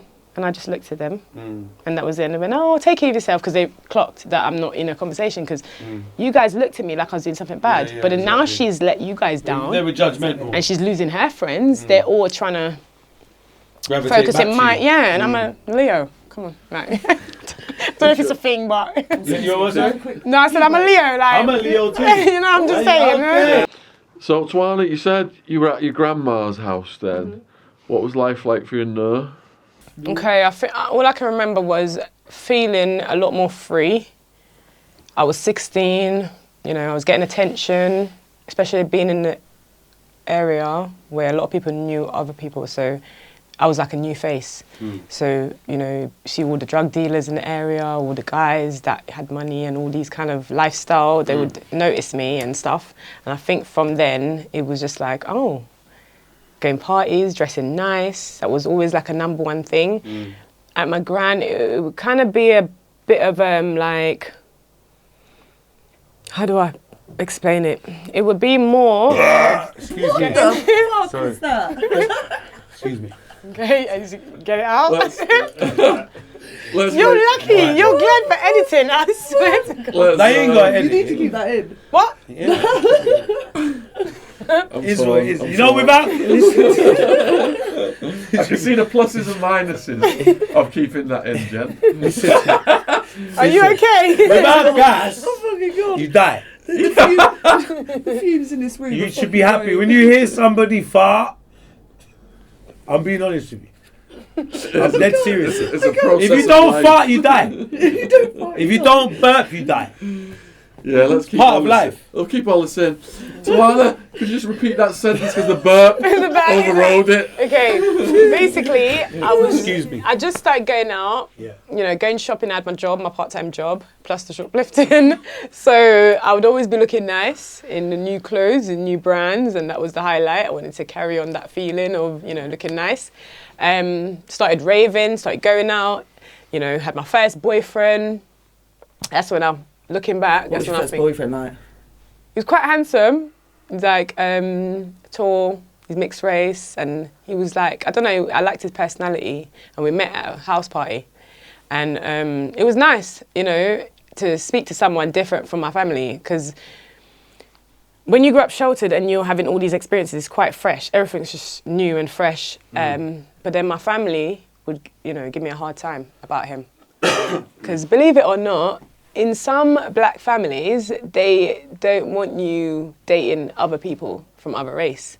So you would get comments and it would not encourage you in the relationship. It would make you think that you're doing something wrong. So that's how I think a lot of it made me feel with my first boyfriend. I think it rubbed off because I think when we got together and we were going on good, I just randomly broke up with him without giving an explanation. And that's something that I've lived with over the years. I know I hurt him because I've seen him otherwise, and I've seen it from him. So I think having a first boyfriend, breaking up, and dating a much more thug guy, and I was like really fascinated with the rap style and the rap lifestyle. I think I don't know if it was going to America. I don't know if because that's the posters of the rappers that I had. Who knows? And that was what I shifted It's to. the influence that's put in. Yeah, so that's where I that led age. to, and then I was having problems at home because you were saying, oh, so that's what you wanted to come here and do, to be all out there partying and clothes. I'd get told to go to the library from my gran. Like, why are you going to party? Go to the library, go read a book, go this. So everything was just being challenged. I'd put on lip gloss, put on makeup, and then I'd have like a family member going, oh, why are you putting on lipstick for? Oh, why are you putting on everything was just being challenged, and it was almost like a hateful attack. That's how it felt. So that must have made you want to even do it even more. Yeah, it made me angry that I was at first it made me angry that I was get made to feel like that from my dad's brothers and sisters, because remember, I'm going there in the hopes that they're a little bit like my dad, but then now I know that my dad was a one of a kind. Yeah, of course. So when you're kind of looking for certain mannerisms and certain kind of love and emotion, and you get the opposite, and you get people that want to control you without any sort of like love and because there's nothing wrong with rules and boundaries, is there? No. But it's how you deliver it to people. And I think there was not a balance. It was almost like, why are you doing this? Why are you going there? I would go somewhere and then it would be told that it's, I've gone there, there'll be a whole gang of family members backing me up, trying to find out what I'm doing to make it out. So all those things were just very You've got crazy. quite a large family over here, haven't you? Yeah, I do. And a lot of them have reached out as well that I've never had a chance to connect with, which is good. And I think I started to get that feeling of running away again. Because I'm thinking like, what the hell? I've just found a little happiness and, a little bit of independence. I've got my own money, and I think my friend that I went college with, which is why I told you I used to live in Homerton, because my friend that I went college with, she said I could come and stay with her. And I'll never forget my friend. He basically I packed everything. It was just one day I couldn't take it anymore. Packed everything, and this So you were guy... 18, 19 now? 18. 18. Yeah, I was 18. And I remember packing my stuff, and then I remember when one of my uncle's girlfriends said to me, Tawana, I liked how you did it, because she basically said how they all came back and never saw me. All of my stuff was just gone. So it was very dramatic. Because they're probably thinking that they're coming in to probably say something or to tackle me about something, but then they couldn't find any trace of me. No, they didn't know you were a Nothing. professional runaway. Do you know what I'm saying? Like, you know what I'm saying? Been there, done that. Like, they don't know that. It's starting You're to ready feel for like this a shit. buzz, yeah. Yeah. You're like 007. Yeah, and this time I'm not local. I'm Yeah, going yeah. across to East London. So it's can't like- find you. Listen, God. so I'm like, it's just been like a roller coaster for Rampy. a couple of years. Then I went East London, stayed in my my friend and everything was good. It was really good there. You know what I liked? My friend's mum, she included me. She made efforts to include me as if I was East her London. child. So I think that kind of gave me a little bit of hope, because you know when you hang on to hope, you don't give up. When you're a dreamer, like where you go, even if you're a bit down, when you go places, you're like, oh wow, and the hope comes back. Yeah, it doesn't straight. go. So it was that for me. It was like, oh, there are some nice people there, and I enjoyed it. You know, it was little things like she would get my little Oyster card ready and put it on the table and leave it, and I appreciate little things like that. You know, course. so it was nice, and it was nice to get that little motherly care again, even though she's not, but she was a good mother figure. And I went to college, and I remember that after a certain time, you know, as teenagers and we're young, we're all doing we have our own interests. So I think I started to branch off, and then I ended up getting my own place, which was in Old Street. Not far from here. Barbican, yeah, not far. And yeah, I felt even, because every time I'd run away or go somewhere I'd feel like, yes, I'm here. Like, you know, it was just a little goal for me each time to be like, yes, I got my own place, got my own space. Only I could piss me off. So that I remember just thinking that only I can give myself problems now. And yeah, it was that. And I was doing crazy stuff because I was working and I was very independent, never had no kids. So all my money was like, I'll take a taxi and go to Halsden to Dreams. Or I'd go to Dalston. Yeah. There was a little Where club. you going to you going to be in Dalston Lane? Well, there's a Downstairs, club downstairs. You how the blood clot, yes. A murder. The best place to go in there was that. Then you know about Geneva's. Of course I know about Geneva's. And Coconut Grove. Oh, Coconut Grove. So you used to rave all around this. So you never see me in the clubs around in that, you know? Because I was young then. Right, so you was young, I don't think I didn't see it. I just went with my friend. Yeah. You was in and your we own just little world. Yeah, I was just like. Me and you was probably in the same place. And you Probably. Yeah, cross paths. But yeah, probably. Who knows? That's all my little venues. All of them places. them. Every week I rave 7 days a week. This was in like these places. 2001 between 2002. Yeah. I'm locked up in Jamaica them times. So, So probably that's why I never saw you, because I'm thinking, how would I miss you him? definitely would have seen If you me. were. 2000. I left December 2001, and I didn't come back to 2004. So you missed each other. Yeah. But yeah, I got my own place. Yeah. I just remember what happened after that, because there was something that made me move back to Halsden. For some reason, I wanted to branch where out was and go your own Old place? Street. My own place was in Barbican. Barbican, okay. Yes, nice. I was in Barbican, and because I was always taking like taxis You got from uptown? them. Yeah, I just always take taxis back to where I was going parties and stuff. So I think that dragged me back there. So I ended up, for some reason, I rang, because I always knew the routes of dealing with homelessness, what numbers to ring. Right. And I would always like talk to a place. I'll do a lot of research. So then I found out what's the closest one to them. So I rang them, told them, and then they took me on. Found me somewhere, so I got a hostel. Yeah, I got a hostel down them sides that was closer to where I was going partying, because that was the focus at the time. Decent, yeah, of course. You know, I love music, lifestyle, and I was dancing, and you know, I'm a good dancer, Jamaican music, and I'll get my vibe on, and it was really good at the time. I'm not gonna lie, you know, and I think I went through that phase, 18, 19, 20, and then in that hostel. Just coming up to the part where I'm moving out of that hostel, because they have to stay there for like 2-3 years. I met my kid's dad just as I was getting to move on. I met him in a house party. Don't know why I meet guys in house party, but so we just started dancing. That was it. We didn't even talk or nothing. It was just like a house party, and we was dancing. He was dancing, I was dancing. I looked around and I checked to see if.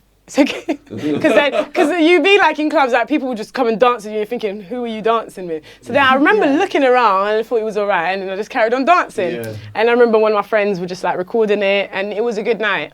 And I remember we exchanged numbers. I think I was a bit drunk, because I gave him, I remember when he said, I gave him my number, but then he left. No, I left off a digit.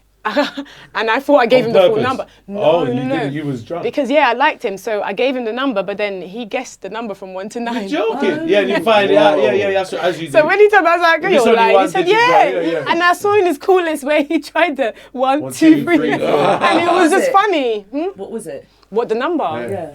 It was actually 7. Oh, you had to go quite far. There's 7 times. Just had to do 7 times. So he got it at 7, and he thought I gave him a wrong number. He said that's why he tried hard to get it, to think, why did you give me a wrong number? Because he's probably thinking we had such a good time. Yeah, why would you do that? But that would have been something that I would do, probably give the wrong number. But I think I liked him. You liked him, So I give the number. It's either I like you and I give the number, or I don't give it. So that's just how I stand on that. Do you still have the video of you guys dancing that you've made? No.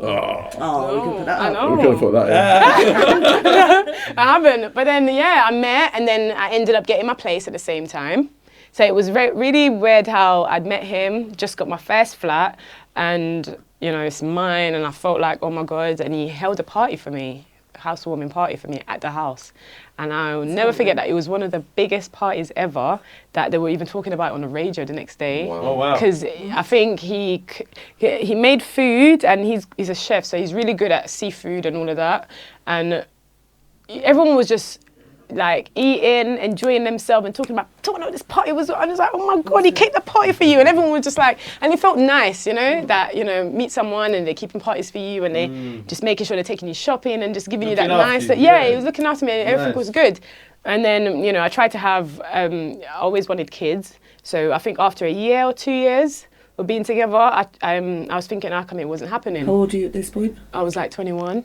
2021, because this time, like, I met him around 19, so no, actually, no, this is around when I was 21, yeah, because when I was 18, I was raving and I was in the hostel, but by the time, after a year or two and going back down those sides, you know, 2021, that was when I met him, and he had a big son, so I was thinking, why am I not getting pregnant? I ended up having my first baby girl, you know, finally, and that's when I found out that, you know, he had another relationship and stuff like that. Wow. Yeah, and it was just a crush again. And I'm like, what the hell? How did you find this out? Well, a girl, rest in peace, she died. But I know she was the one that told me. It was a dancehall girl as well. She was in her raves.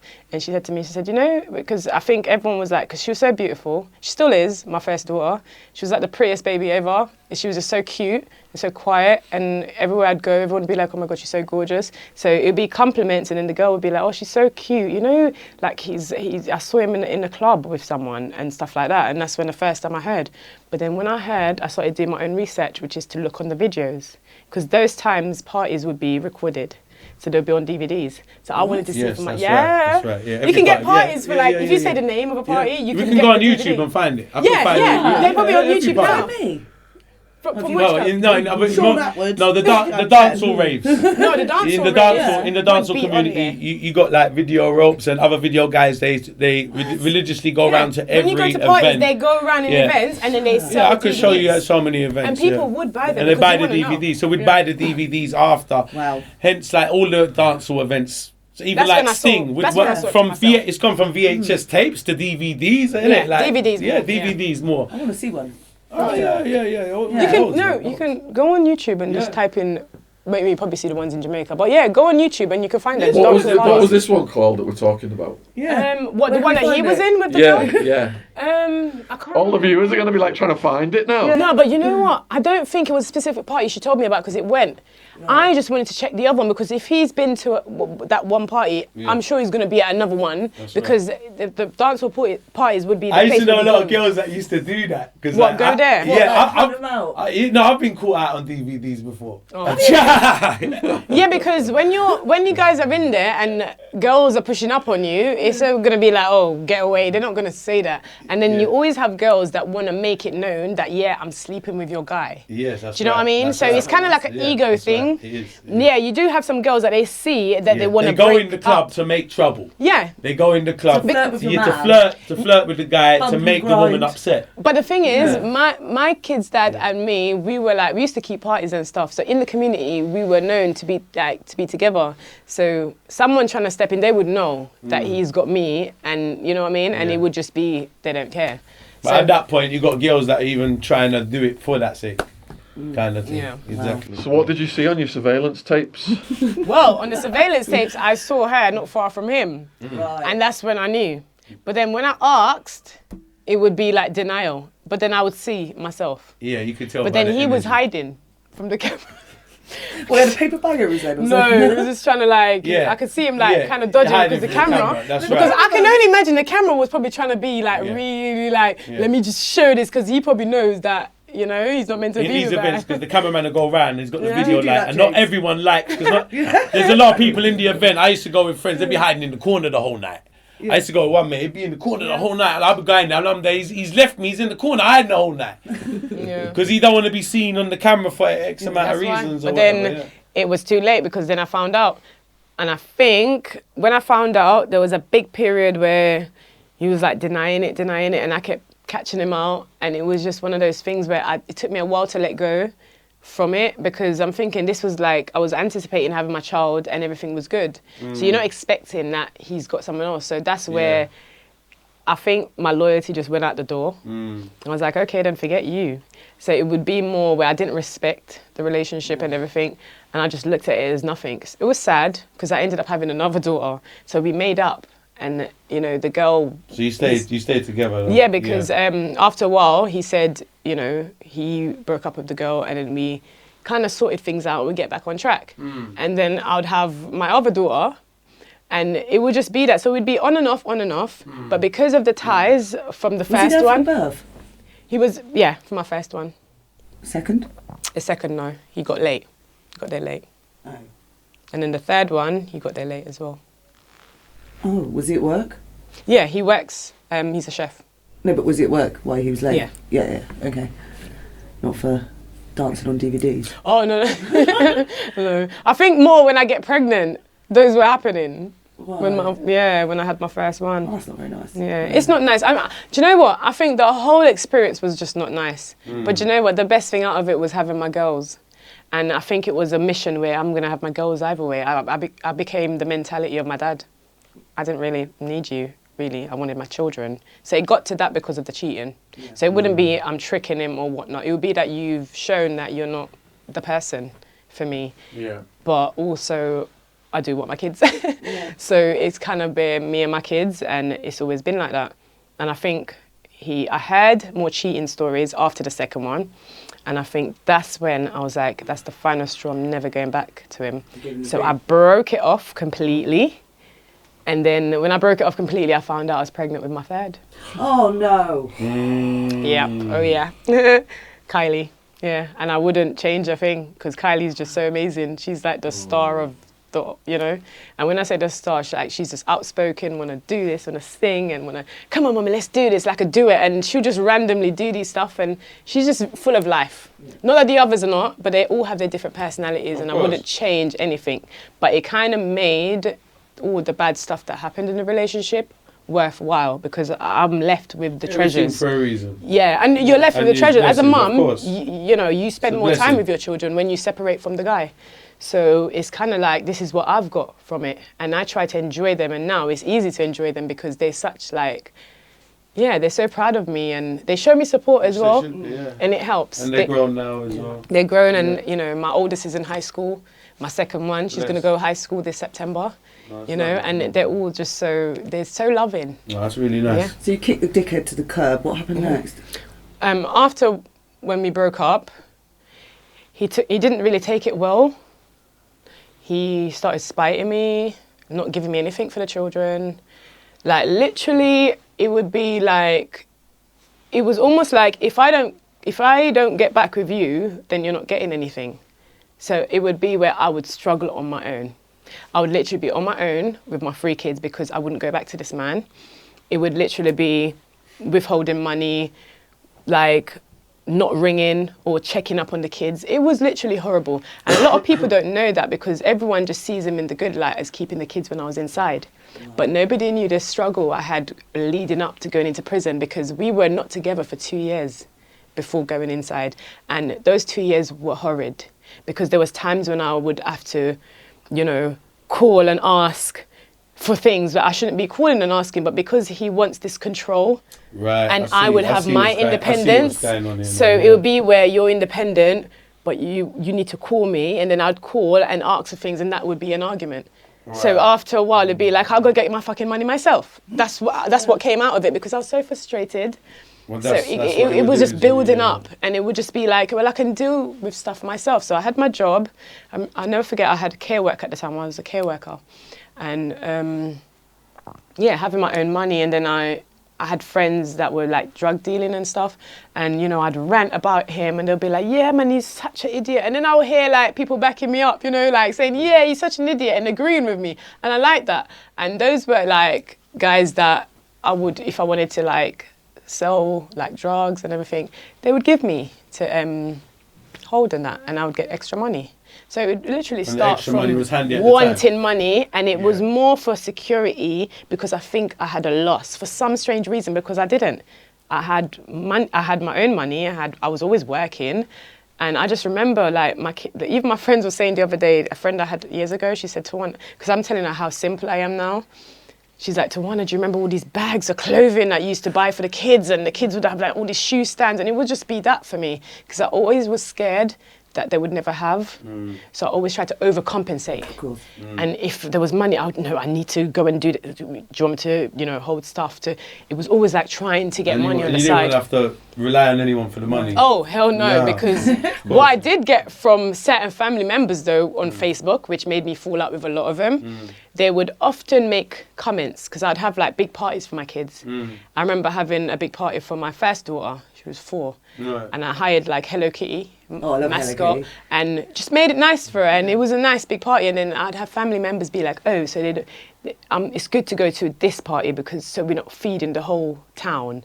Things like that, because he was a chef, so he'd cook, so it'd be loads of food and Yeah. options. Yeah. It would be a lot. Would go Yeah. hard, Yeah. and splash and Why not? all of that. So yeah, that's how we saw it. It was like, yeah, it's my first daughter. Like I wish I could give her an airplane or something. That's how I think. I mean, I want to buy you the whole world. But then I would get that little vibe from my family members online. Jealousy. So it kind of pushed me in a box where there's no support there. Because if you're criticizing how I'm loving my children, you can't even show care as a family member, but then you're criticizing how I'm loving them. So it's either you're jealous or you're just bitter. So that kind of made me think, oh, to hell with you lot. A bit of both, So so it caused that division of being away from family and just more leaning towards people that would agree with me, which is i.e. friends and people that I would come across from time to time. And I think that kind of separated me and made me think like, what the hell? Like, you're angry that they're like this towards you, but then also you blame yourself. I don't know why. I used to blame myself a lot. It could be because of the run. It's all these things, because you're thinking you're not doing it to protect yourself, you're doing it because you're horrible. That's how you see it. So that's how they made you feel. Of course. And- There's talk up to the lead up to you going inside. Yeah, and When was the first time you handled a weapon? I didn't handle. Busting. You didn't handle any. No, it was literally money. You were just looking Yeah. out I for was stuff just, and get, it was literally being put away. So, when people are like, oh, how can you have a gun in your house with your children? No, it wasn't like I know. Yeah, but you know what? I think it's important because in a way they are right to say that. They've got a point. But then at the end of the day, how I see it, you can say that, how dare me. That's okay, I made a mistake. And there are mistakes that you make. Everybody makes mistakes. But it was put away in the attic, locked away, and there was no way that I could see that my kids could connect with it. Yeah, exactly. And it was almost like we would leave, and do you know what I mean? And I'd get paid. So that's how I looked at it. It was Because wrong, but it was calculated. it was calculated, and it's not. And the night when I got, let me do leading up to that. It was the time when I think I was calming down a bit. I started my business, which was my clothing boutique. I started selling like hair extensions. And, You were saying that. Yeah. It's the business that you're doing now, and brilliant, and because I got arrested, I stopped it. So I've restarted it now, coming back out. Excellent. That's what I'm But talking about. starting that, I started. My kids' dad started moving funny, and like always starting an argument. Oh, because you're making money now. It was those little comments. So I kind of saw that you ain't the person to build a business with. I started becoming like that, thinking, nah, you're not ready, because I'm there saying you're a chef, you got a skill. Like I would literally ask, because I would talk to people with shops, empty shops. I'd be like, oh, do you want? Because you can keep parties and then I'd go to him, and it would be like some excuse. So I was frustrated. I'm thinking, let me just do my business on my own and just get on with it.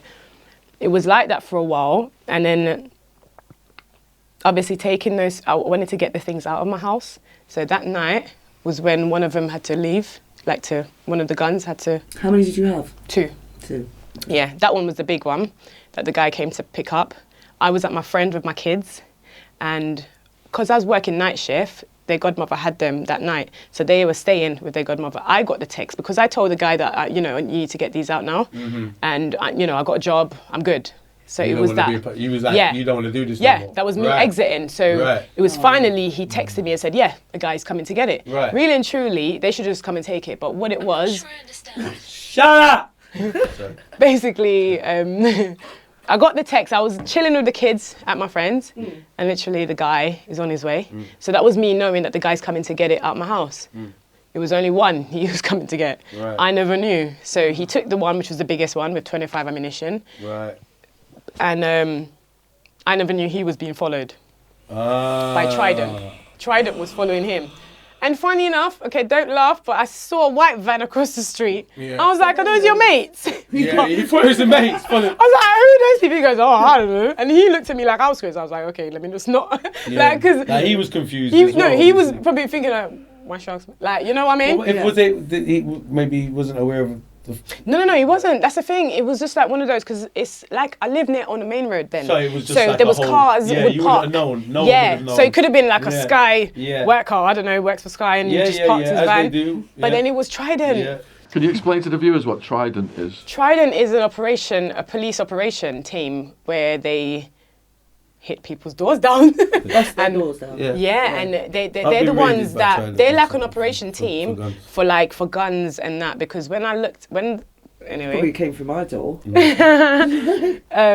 yeah, Trident operation, they are very big. And what it is, when the guy, he came in obviously without a bag and he left with a holder bag. So that sparked interest when he got in his cab. Funny enough, when he drove off in his cab, I looked at the van was gone. So I just felt like, oh, okay. Not done. knowing that the van was following him in his cab. But your He house got- is already marked now. Yeah. Did And- you know there was Little do you one know. gun was left, or did you think that he took the two? No. I knew there was one left You knew there was because, one left, yeah, yeah. because I thought he came to get both, but I was told then that it was just one.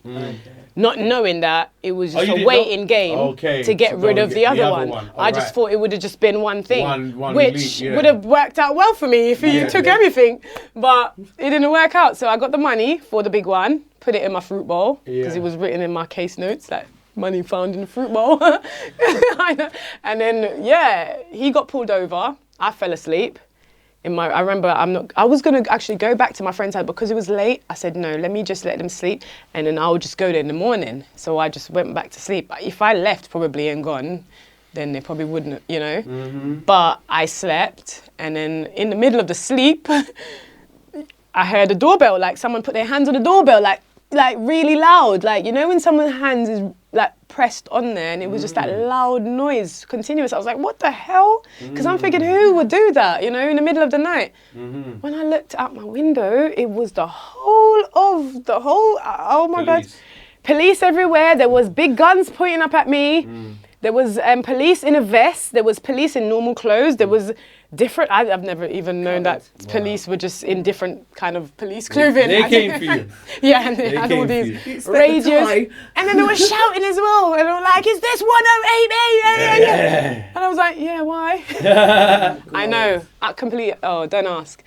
And I was like, yeah, what's going on? Because I'm just thinking, what the hell? Yeah. And that was I don't know why I thought that, because I know that there is one there, but I just didn't think that this would happen, Okay, because yeah, there's it was no just you- escape yeah, from yeah, this. yeah, They're yeah, all yeah. out there. What am I going to do? Chuck it in the back? No, there ain't Smash no it down truck. the There ain't. toilet. No, there You ain't. can't. However, I could have done that to the cocaine, but I didn't. It was wrapped in a cling film. How much? It was like a golf ball. It was that amount. It was like yeah. And then I put that in a coat pocket that was busted open. You know, like a big long coat. Pushed it in. I should, because I never knew if they were around the house or at the back, because I had a garden as well. Right. So the amount that I saw at the front, I just think. Yeah, there's no. Yeah. Because back's number gonna one, they're be probably covered thinking, as well. who's jumping at the back? Because they were concerned with who else is in Now, the if you house. see them at the front, they're at the back. They didn't think that it was just me. They thought Yeah. there were other people. Of upstairs. course. They've So come ready. when they said that, I just panicked. I remember panicking, put it in the coat pocket, and they told me is there anyone else in the property? And I said, no, it's just me. And I remember walking down the stairs to open the door. And then I opened the door and I went straight into the bar handcuff, where the bar's there and the two holes. And they just opened it and just went, is there anyone in the property? Really manic. Saw a big dog that looked like two wolves in one. It was just like a lot going on. I felt Did like you it say was in a two movie. wolves in one? that's how big the dog was, because he was going up the stairs and he kept going, and I was like, oh my God, like what the hell? And even then, there was no reaction. I don't know what I was thinking. I was just scared, and I froze. Yeah, to be honest, I think I froze, and I literally was freezing because I was just in a dress, like a top. So I was at the door's open. They had me at the door in handcuffs. Then I'm like, can I at least take my shoes? I started getting a bit feisty. I was like, I'm cold. Do you know what I mean? Like, can I get some clothes? Because they didn't want me to go back upstairs. Well, you're so hardly going to be coat. happy with them, are you? And yeah, I don't know why I was annoyed. I was just annoyed that they come in and do all this. And of course you would be. And do you know what? I heard that they never had to come in. I gave them permission to come in because I don't think they'll have a warrant that quick. No, they would do. They would do try. Would they? Yeah, because for they guns, found it. Yeah. You see, when it comes to guns, 'cause I've had experience in the past, they can get a warrant within 10 minutes. Within 10 minutes. So I remember got told to sit in the car outside. It was a plainclothes officer, female, preferably. So I don't know, maybe that was planned, I don't know. So she was, obviously talking to me and stuff, and I was in the back of the car. And I just remember like the dog just going up. I'm thinking they're probably searching, and that was it. I remember the police station wasn't far from me as well. My house was here, and I live on the main road, and literally the police station is at the top of this road, and do a bend down the road there, and so it's literally behind my house, so it's literally in my neighborhood. And I got brought to the police station, and I remember I was high as hell because I was all cannabised up. And when you sleep, when you smoke and fall asleep, and you wake up from that sleep, and the sober lick you. You just like, and feisty, and well, not that, but it was like that. Yeah. And it was just So terrible. what, when you woke up in the cell, you mean? No, but then I got brought in, and obviously they had to do the search. And they search you mean? I thought no, because they're giving you clothes. No, they have to search when you go in. They search you before they give you the clothes to put on, don't they? Oh. So they need to know what you got on you. Clothes? Huh? Yeah. They're gonna say because of the they're taking the dress as evidence. I think it's more that I'm half dressed, and they have to give you suitable clothing. They have to, because of what's gone on there. They need to give you a thorough search before they even put you in the cell. No, but it wasn't that thorough, because I don't think they thought I had. Yeah, because some people had to like squat. I've never done that. Right. I never got to do that. So it just depends, I think, the extent. On the vibe and how they're looking at the person. But some people they knew what they were looking for. So they got what they wanted. They knew. No, at this point they haven't searched yet. You have to remember. They brought me to the station while they're conducting the search. The other one is hidden away. It's not just presented in the house. So you're at the station while they're still doing it. So when I got arrested and I went in, while they were like taking my phone, all these kind of stuff that they're doing, giving me the tracksuit and this thing that I hated.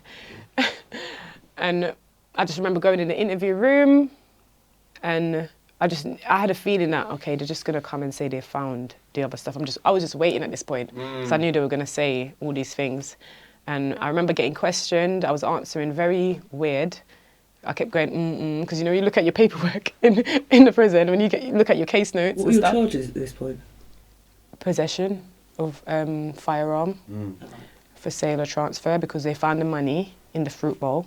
And they found the one that the guy took. So when they saw him coming in the house, it's pretty clear to them that something was taken and money was left. So it would be that to them. So it would be possession, and then it wasn't for the one that left, it would be the one in the house and the drug. So at this point it was that it got led into conspiracy. And the coke? Okay. Yeah, because that was just at the time. Never knew that I was just a little fish in a big operation. Right. There was a bigger thing going on. Of course. And I just got caught up in the middle because there was a big investigation going on with all different people. And my case got joined to that because of the person that used somebody's phone to call me that night. Right. Funny enough. Right. You see, that's and you know what? And I can honestly say now that I bloody didn't know the guy. The guy's phone that called me, I knew the guy that I spoke to because he texted and said the guy's coming. But I'm just saying the number. You know the guy that came? No, the number that texted my phone. You can't tell a police that you don't know a person that texts you from their phone, right? You can't. No. It was somebody else using that person's phone to communicate with me. So I can't say I'm not, so that's where the conspiracy. And I was looking at 12 years. Your conspiracy of knowledge. Yeah. No matter what you do, your conspiracy of knowledge. I was looking at 12 years, and that's when shit was just like, I started getting scared. I started thinking, then people started telling me it's a year a bullet. And hearing about the 25 ammunition, I was just like, what? So it was that. and feeling like that, and I think it tired me out because I fell asleep in the cells. You know, I'm supposed to be in there like worried, and no, I literally fell asleep. Probably felt at peace.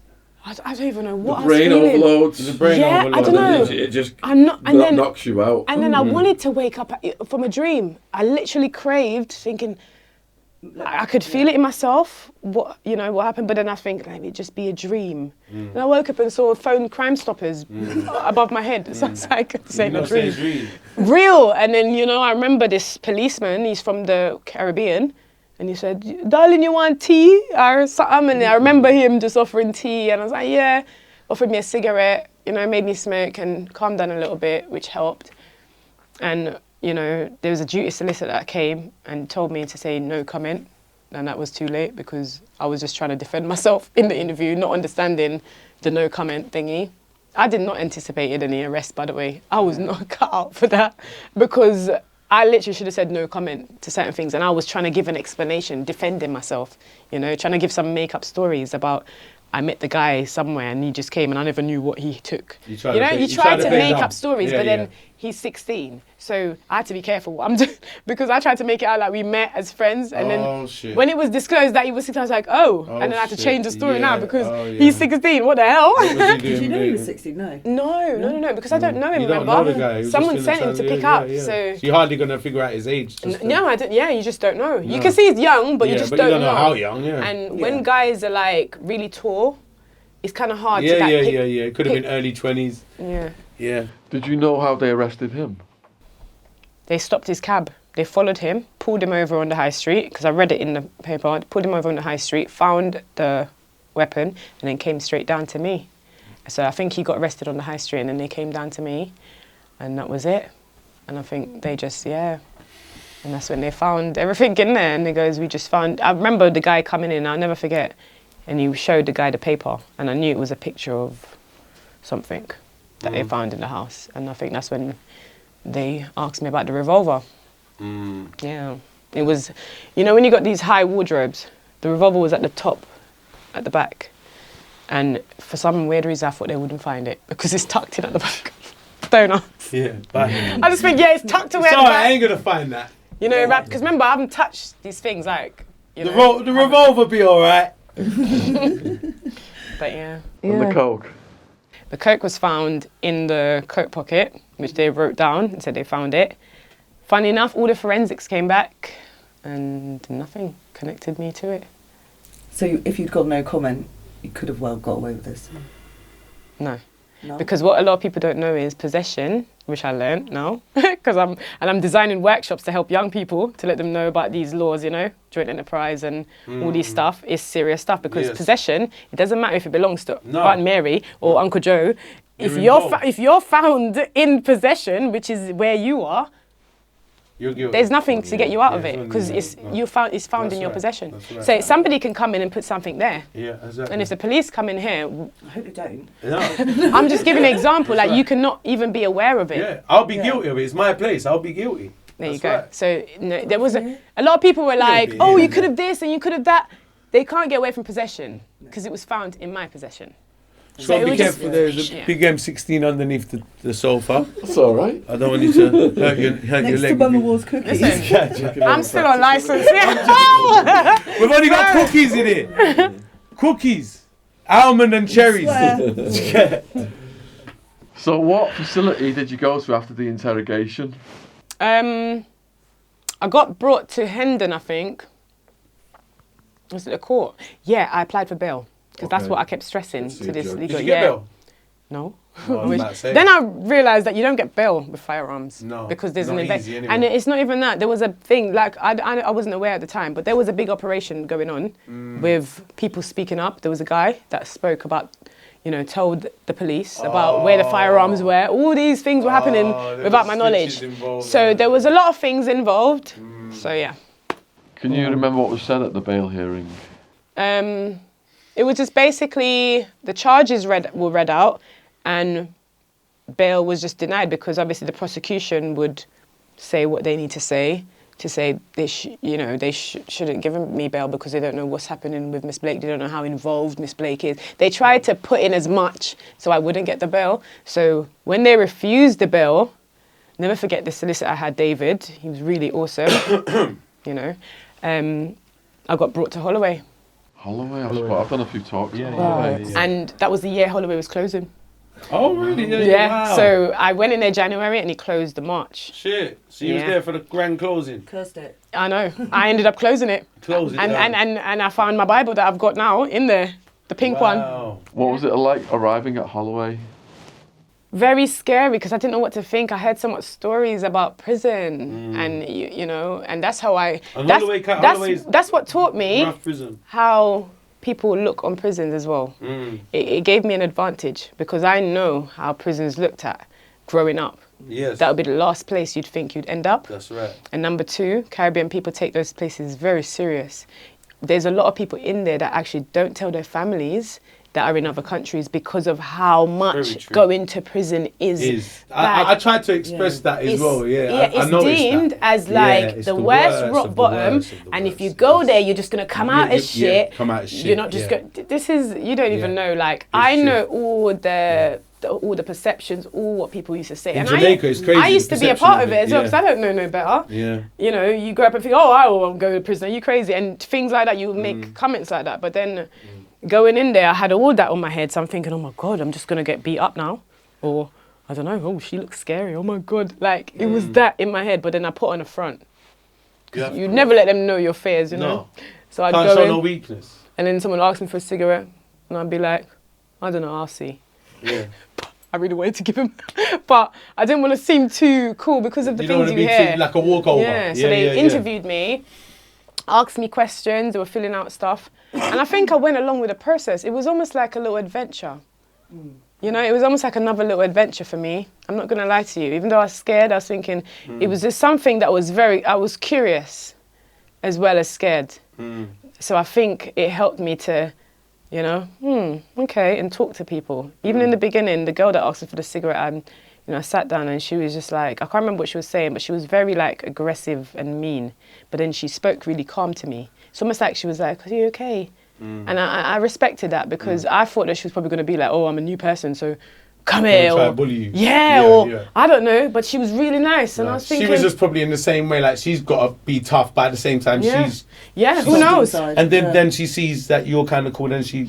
That's what Yeah, it is. Because, You meet good people in prison. There's good people Yeah. everywhere, man. It's just like the place makes you put on that front, doesn't Yeah. it? You have to. So I think talking to her, it kind of helped me to ease in a bit.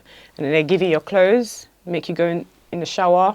There's like a room that you go in where you have to do your shower and they give you everything. It's like a pack, you know, like a welcome pack. Welcome You know, pack, you go in yeah. a hotel and they give you like a little starter pack thingy. It's like bottling. Yeah, well, I wouldn't go that far. But it would be I'd never forget, the grey tracksuit. Was it grey? Or something? Yeah, and flannel. You had your little toothbrush thing, everything that you needed, necessity. Everything, really. Sorted. Plates, a bowl, you get your cutlery. You know, it would be like, you'll get basically they give you tobacco. Yeah. So Wow. when you get your money sent in, it will be taken automatically because you get given a free tobacco pack or a cigarette pack. So you get that, you collect your thing. Rizla? And no. Oh, No, but the tobacco would have the Rizla in the pack. Oh, yeah. Yeah, they come with it. Brilliant. Yeah. Sorted. And I I just just say that'd be a tease, wouldn't it? Tobacco with no Rizla. but no No. Rizla. You'd have to chew it, wouldn't you? Nah, you use a couple Bible leaf. Funny enough, I've heard that. A lot of people use all kinds of leaves. I've been there. Yeah. I've been there. Yeah, at the back of the Bible, there's some blank pages. So you didn't actually rip the actual. No, smoke no, the no, fucking no, Bible. no. There's so many. No, the blank ones. No, you don't He was smoke. half Mexican American. He was very religious. He was like, "Forgive me, Lord, for what I'm about to do." No, I do the back. But no, I mean I do the one with the ink on it. At the back is some, and the thin one. You know the small Bible them, and you got the thin pages at the back. Okay, yeah. It's I like know blank what you're pages at talking, the yeah. back. Because it's quite sticky when you look Yeah, I've never done it by the book. I just imagine the quality of yeah. it. No, the quality is quite thin, and it's like, it works. And I've seen people like they do it, and it just makes you think like you probably think like, yeah, God's gonna deal with them different. Listen, I got a whole outlook on how God thinks. Half of the things that people think God cares about, He doesn't. No, He doesn't judge you for he ripping just out digs pages your of the heart. Bible to He smoke. just wants to know what your intentions are, and that's it, really, how I see it. You know, so all these other things, I think, oh my God, and all this guilt and stuff, it's all gone. Of course. So you've got your welcome pack, and then you do get a cell assignment. Well, yeah, because we're the new people.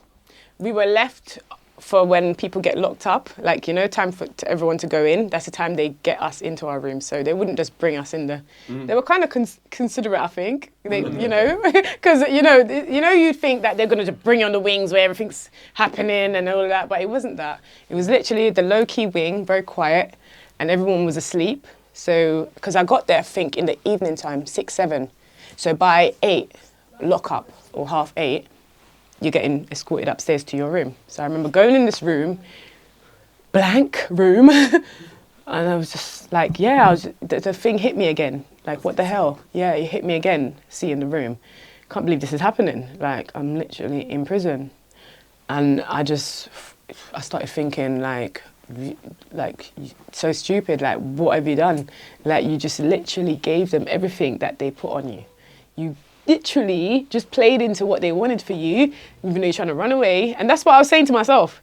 And that's how I felt as well. I kept feeling, yeah, this is rock bottom, blah, blah, blah. And I just remember just hoping that I was looking forward to bail. That was the only thing I was hanging on to. Did you sleep well that night? I don't think I did. I would sleep and then I would wake up. Did you have a cellmate? So you're on remand at this point, obviously. Yeah, I'm on remand. But the room, I remember just the bed in the corner. It was like a table there. And put my bowl, everything, sugar, you get cereal pack, you get tea pack, so you get your little sugar, your little tea, and everything else, like, what you need. So like, you can make tea, there's a kettle in the corner. And yeah, I just remembered that the blankets on there, because in Holloway you had these orange blankets. It was kind of like, you know, those orange, little, you know? Yeah, it was bright orange with the tiny holes, you know, those little wool. Oh, yeah, like the woolly ones there. I know the ones you're talking about. Yeah, because a lot of people know about the orange. Yeah, they're old school. They're quite warm. Yeah, they are quite, they're not bad blankets, actually. Yeah, but yeah, it was just that on the bed, and it was just like, I didn't sleep. I definitely didn't sleep. And it made me miserable the next day because there were some people walking around with like leaflets, you know, religious like stuff, Christian and scriptures and all of that. And they knocked my door. No, they knocked the door and was like, and I was like, yeah, because I saw them coming. So I was like, I'm not religious. Can you just keep walking, please? No, I don't want your paper.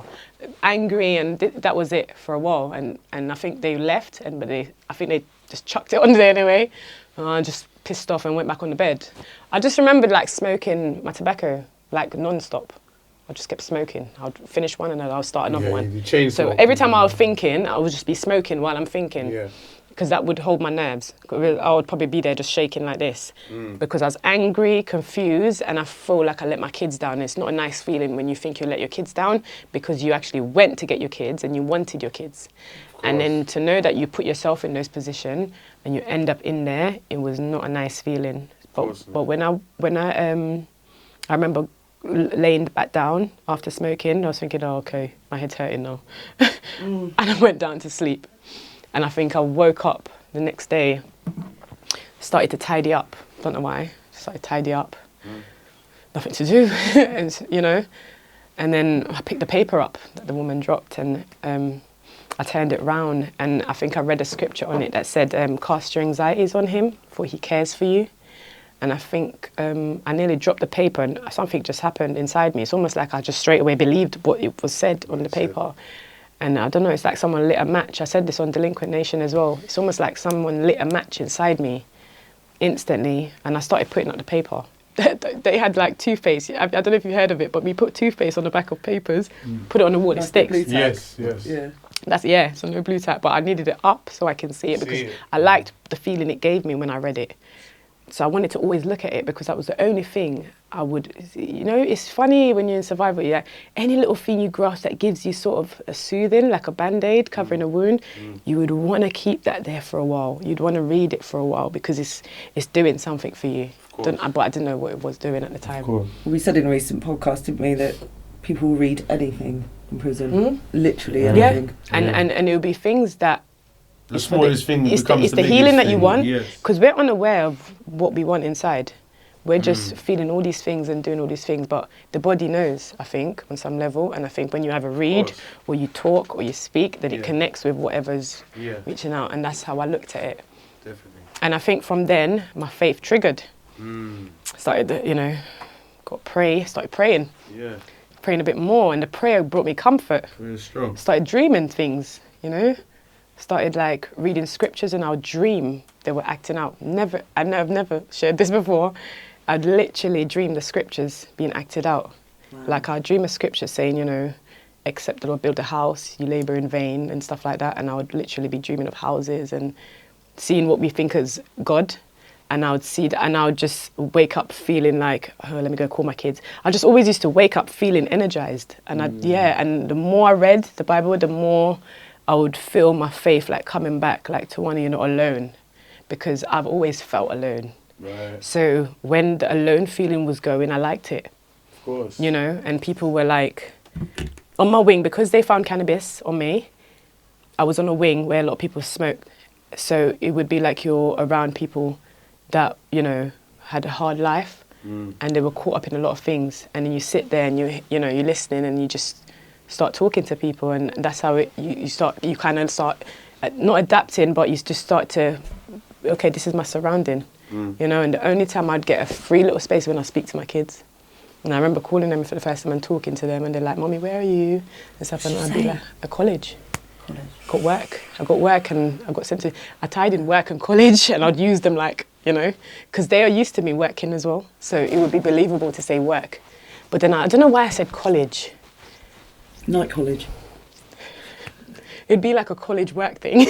So I would mix up. Sorry. I would mix up both and just tell them that each time. And then another bail hearing was coming up, because that's what I would look forward to. Tell my solicitors, get my next bail hearing. The next bail hearing now, they refused it, but I never got brought back to Holloway because everyone that was going court, because they were closing, you'd never get brought back. So I was there for like a month, and then I went court, and all my clothing and everything I got sent in my room. I never knew that I had to bring everything to court. So it's crazy that I got transferred to Bronzefield. I don't know if you know Bronzefield.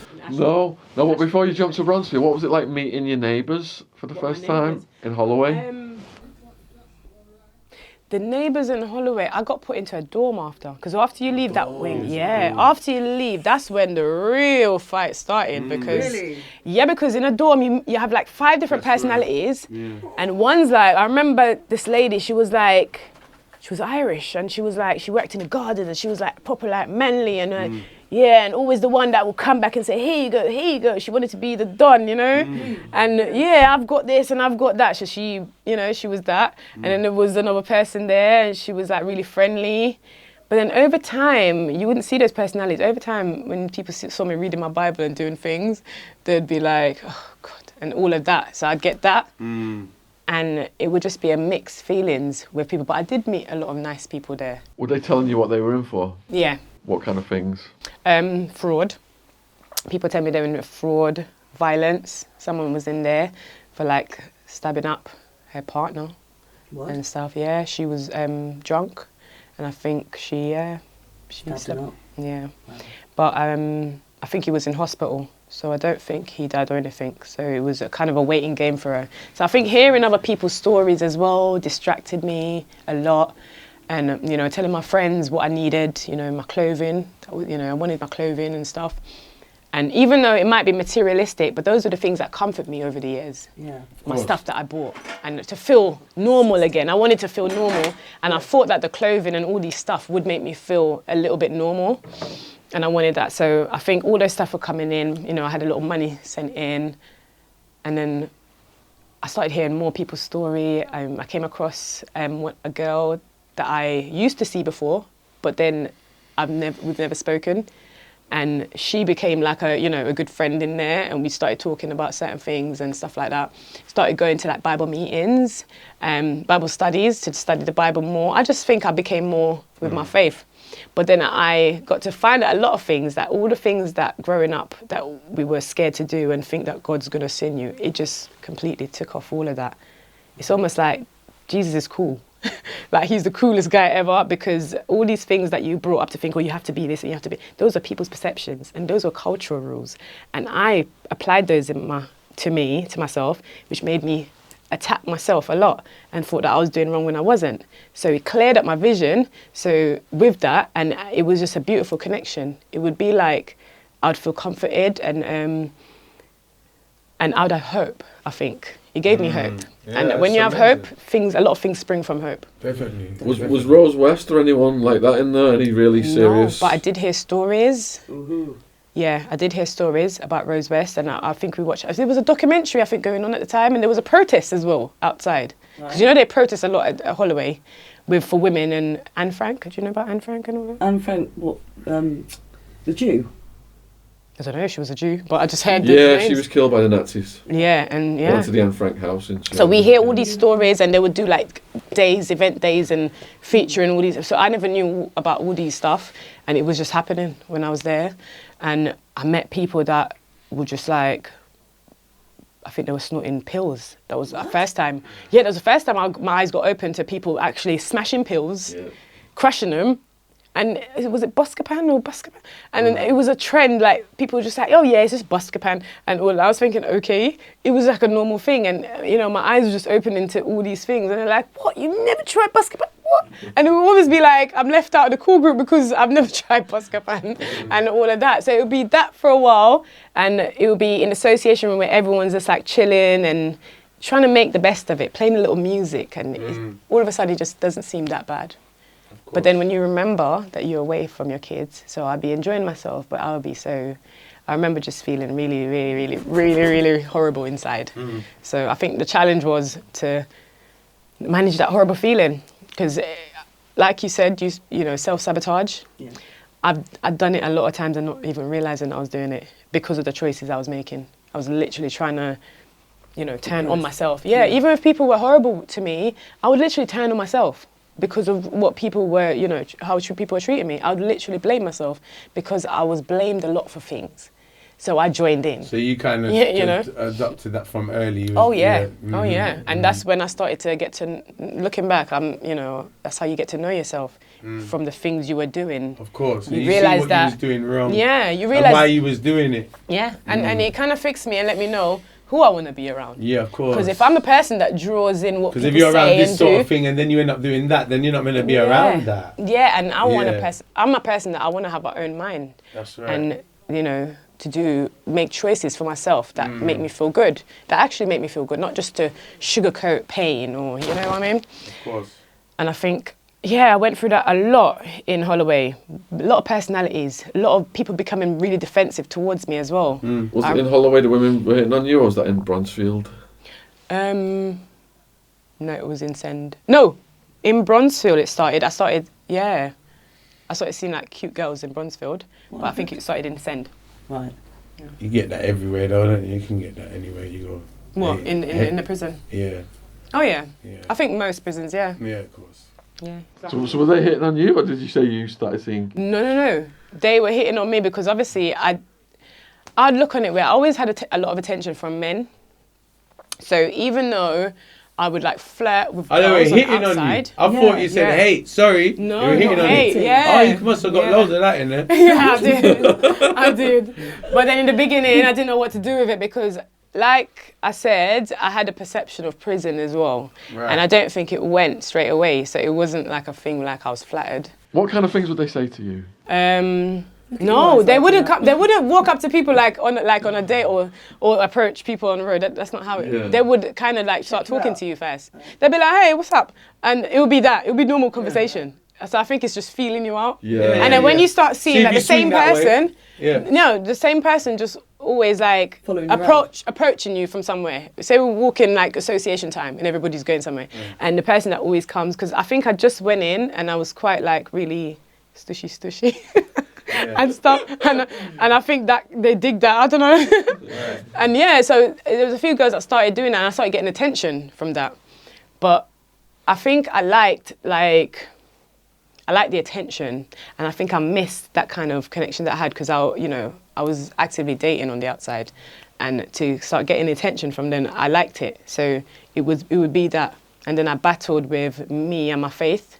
With it, because in our faith, you kind of, that's wrong and you're going to hell and all these things that people say. So there was a battle for me then, and God still was helping me. And he was still just doing all these miracles. And I was like, what the hell is this man doing? Because I'm here with girls and I'm just trying to say I'm doing all these horrible things, but then he was getting me to talk to these people and it was just different. All the stuff that I was feeling, I wanted to pass on to other people and it would just be like, what am I doing? So I'd question myself. So even when I would like talk to people that were struggling, I would not believe in myself that I was doing something good.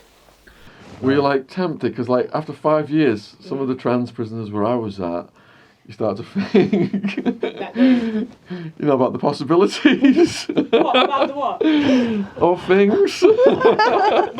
Going trans and Having a men. relationship in prison with someone. Oh yeah, I have that. Yeah, I had a feel, but I don't think I wanted to be trans. I just wanted to be me. No, what I'm saying is, myself, experiencing trans prisoners that look like women, after 5 years. Trans prison. Right. There's no trans prison though. Trans prisoners. Yeah, trans prison. Oh, God, I'm digging a hole here. I'm digging a hole here. You have to go on the trap. You get the trap. There are prisoners. Sorry, there are trans. prisoners who've cut the parts off where I was housed, who look like women. Oh, transvestite prisoners. And after so many, they wouldn't classify themselves No, as transvestite. transgender. They basically got transgender, their parts sorry. removed because I remember someone in Parts removed. No. Basically, in Sen, there was somebody had the book that showed you the transition. Yeah, And he yeah. and They he do it wanted themselves? In the to prison. remove. They do it themselves in the prison. No, you can apply. And they Anyway, look. You and can for apply. where I was at, they do it themselves. This is all news to me. And they, No, but and they they're look like an women. alpha. The women They are look alpha. like women. They've got like perfume on, and they look But like how women. is it women and men? Women and men don't go. Because in Arizona, what you're born with is where you go. So if you're born with a dick, you go to the men's prison, even if you cut it off. Oh, you're joking Yeah.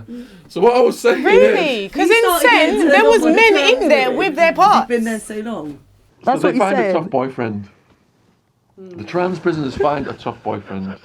Otherwise, they get brutalised. You're looking at Sean in a different light now, aren't you? So what I was saying to you was, you know, I'm a heterosexual man. I've been in there for 5 Allegedly. years. I'm kicking it with some of the trans are talking to me and coming on to me, and you do start to think of the possibilities. Thinking of the possibility. My question to you was, did you start thinking of the possibilities of having a relationship With another with a woman? Yeah, Yeah. Yeah. yeah. Yeah. Did you go as far as to do anything? What, in there? Oh yeah. Oh yeah. I had relationships. I think that was what I got in trouble mostly for. Was relationships, yeah. Because every act is illegal, isn't it? Like any sex act or You anything. have to declare it. Yeah, even You have to masturbation. declare Even it. masturbation is illegal in America. really? Yeah. Oh, it's not. Fuck No, it not in up. there. But the thing is, basically, you can get married. I saw a girl like literally coming down in her dress and her gown. Oh, and, shut up. and the other girl was there, and they organised it because they're lifers. Lifers is different. It's different yeah, for people they're that serve in a sentence. When you're a They got lifer, you get different- they a got lot of different rules for privilege. lifers, No, they yeah. got different privileges. Privileges, of course, that's the word. Sorry. They got So they can life has got declare more their privilege. relationship. Yeah. They can spend time together. They Yeah. can, do things. But other people, if you get caught, then that's inappropriate. It's called inappropriate something. Okay. Sign off. Yeah. So So did you have to, if you got in a relationship then, did you have to keep it secret? well, it's never kept a secret because for some People reason know. people would know Of my course. business. Everyone's gonna know your And yeah, and I think it was always shown. But then I would have flings. I wouldn't have like proper relationship because for a minute there it was just like missing the whole like dating, and it was just like another world. When you go in prison, it's like another world. It's like you're putting on your clothes on weekends and we're having little parties and everyone's flirting and who's like that, you know what I mean? So it would be that, and then when someone new comes in, so everyone would be the new meat at one point, and then everyone wants to see you and stuff like that, and then it just got. But if with cameras everywhere, how, like... Yeah, but that's the thing. Not everywhere camera is, and you're allowed to go in people's cell.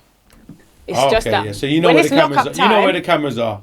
Yeah, no, it's the thing where the cameras only show the landing. It doesn't Right. show in the rooms. So you can do whatever you want. So you can do whatever you want, and also in Send, like it depends on what prison, because Send was quite open. It's an open like garden and pond, and it was just very like area and space. You can walk around. There's a gym there. It was kind of like an open floor plan, like really big. So people would be out, and Yeah, I've spoken to Send a few times. Have you? Yeah. Yeah, and when I was speaking to the women, oh, it was an absolute riot. It's probably my favourite prison to speak at. Send is really alright. Yeah. Because have you been down to the enhanced wing? Because the enhanced wing, a lot of people think that I was locked up. I wasn't locked up. We were open because this is like good behaviour prisoners. When you earn a certain points, you get to move down there. So you're open all the time, and you only go behind your door at 10, but you're not locked technically, and you can come out by 6. In the morning. So I was brought through and then put in, I think it was the library area. Oh, okay. But when they all come in, I thought they're a couple of them. They're a couple of them. What Some library? were like The more top butch. library? People There was like watching the prisoners. yeah, at all times people Like, watching guessing prisoners. if they were together or not. No, I was doing that. Yeah, I know. So there was like, I'd see a butch lesbian with like a female one. Yeah, and it looked like they were a couple sat together. Yeah. Yeah. They're like that now. You definitely know that they're in a relationship. Because they wouldn't hide it, most of them. They'd be like, when you get called to your room, you'd see one waiting at the gate for the other wing. They're waiting for their partner. So it would always be like that. Everyone would know. Would there be a lot of late night room shifting? You can't get in and out of people's cells at night, can you?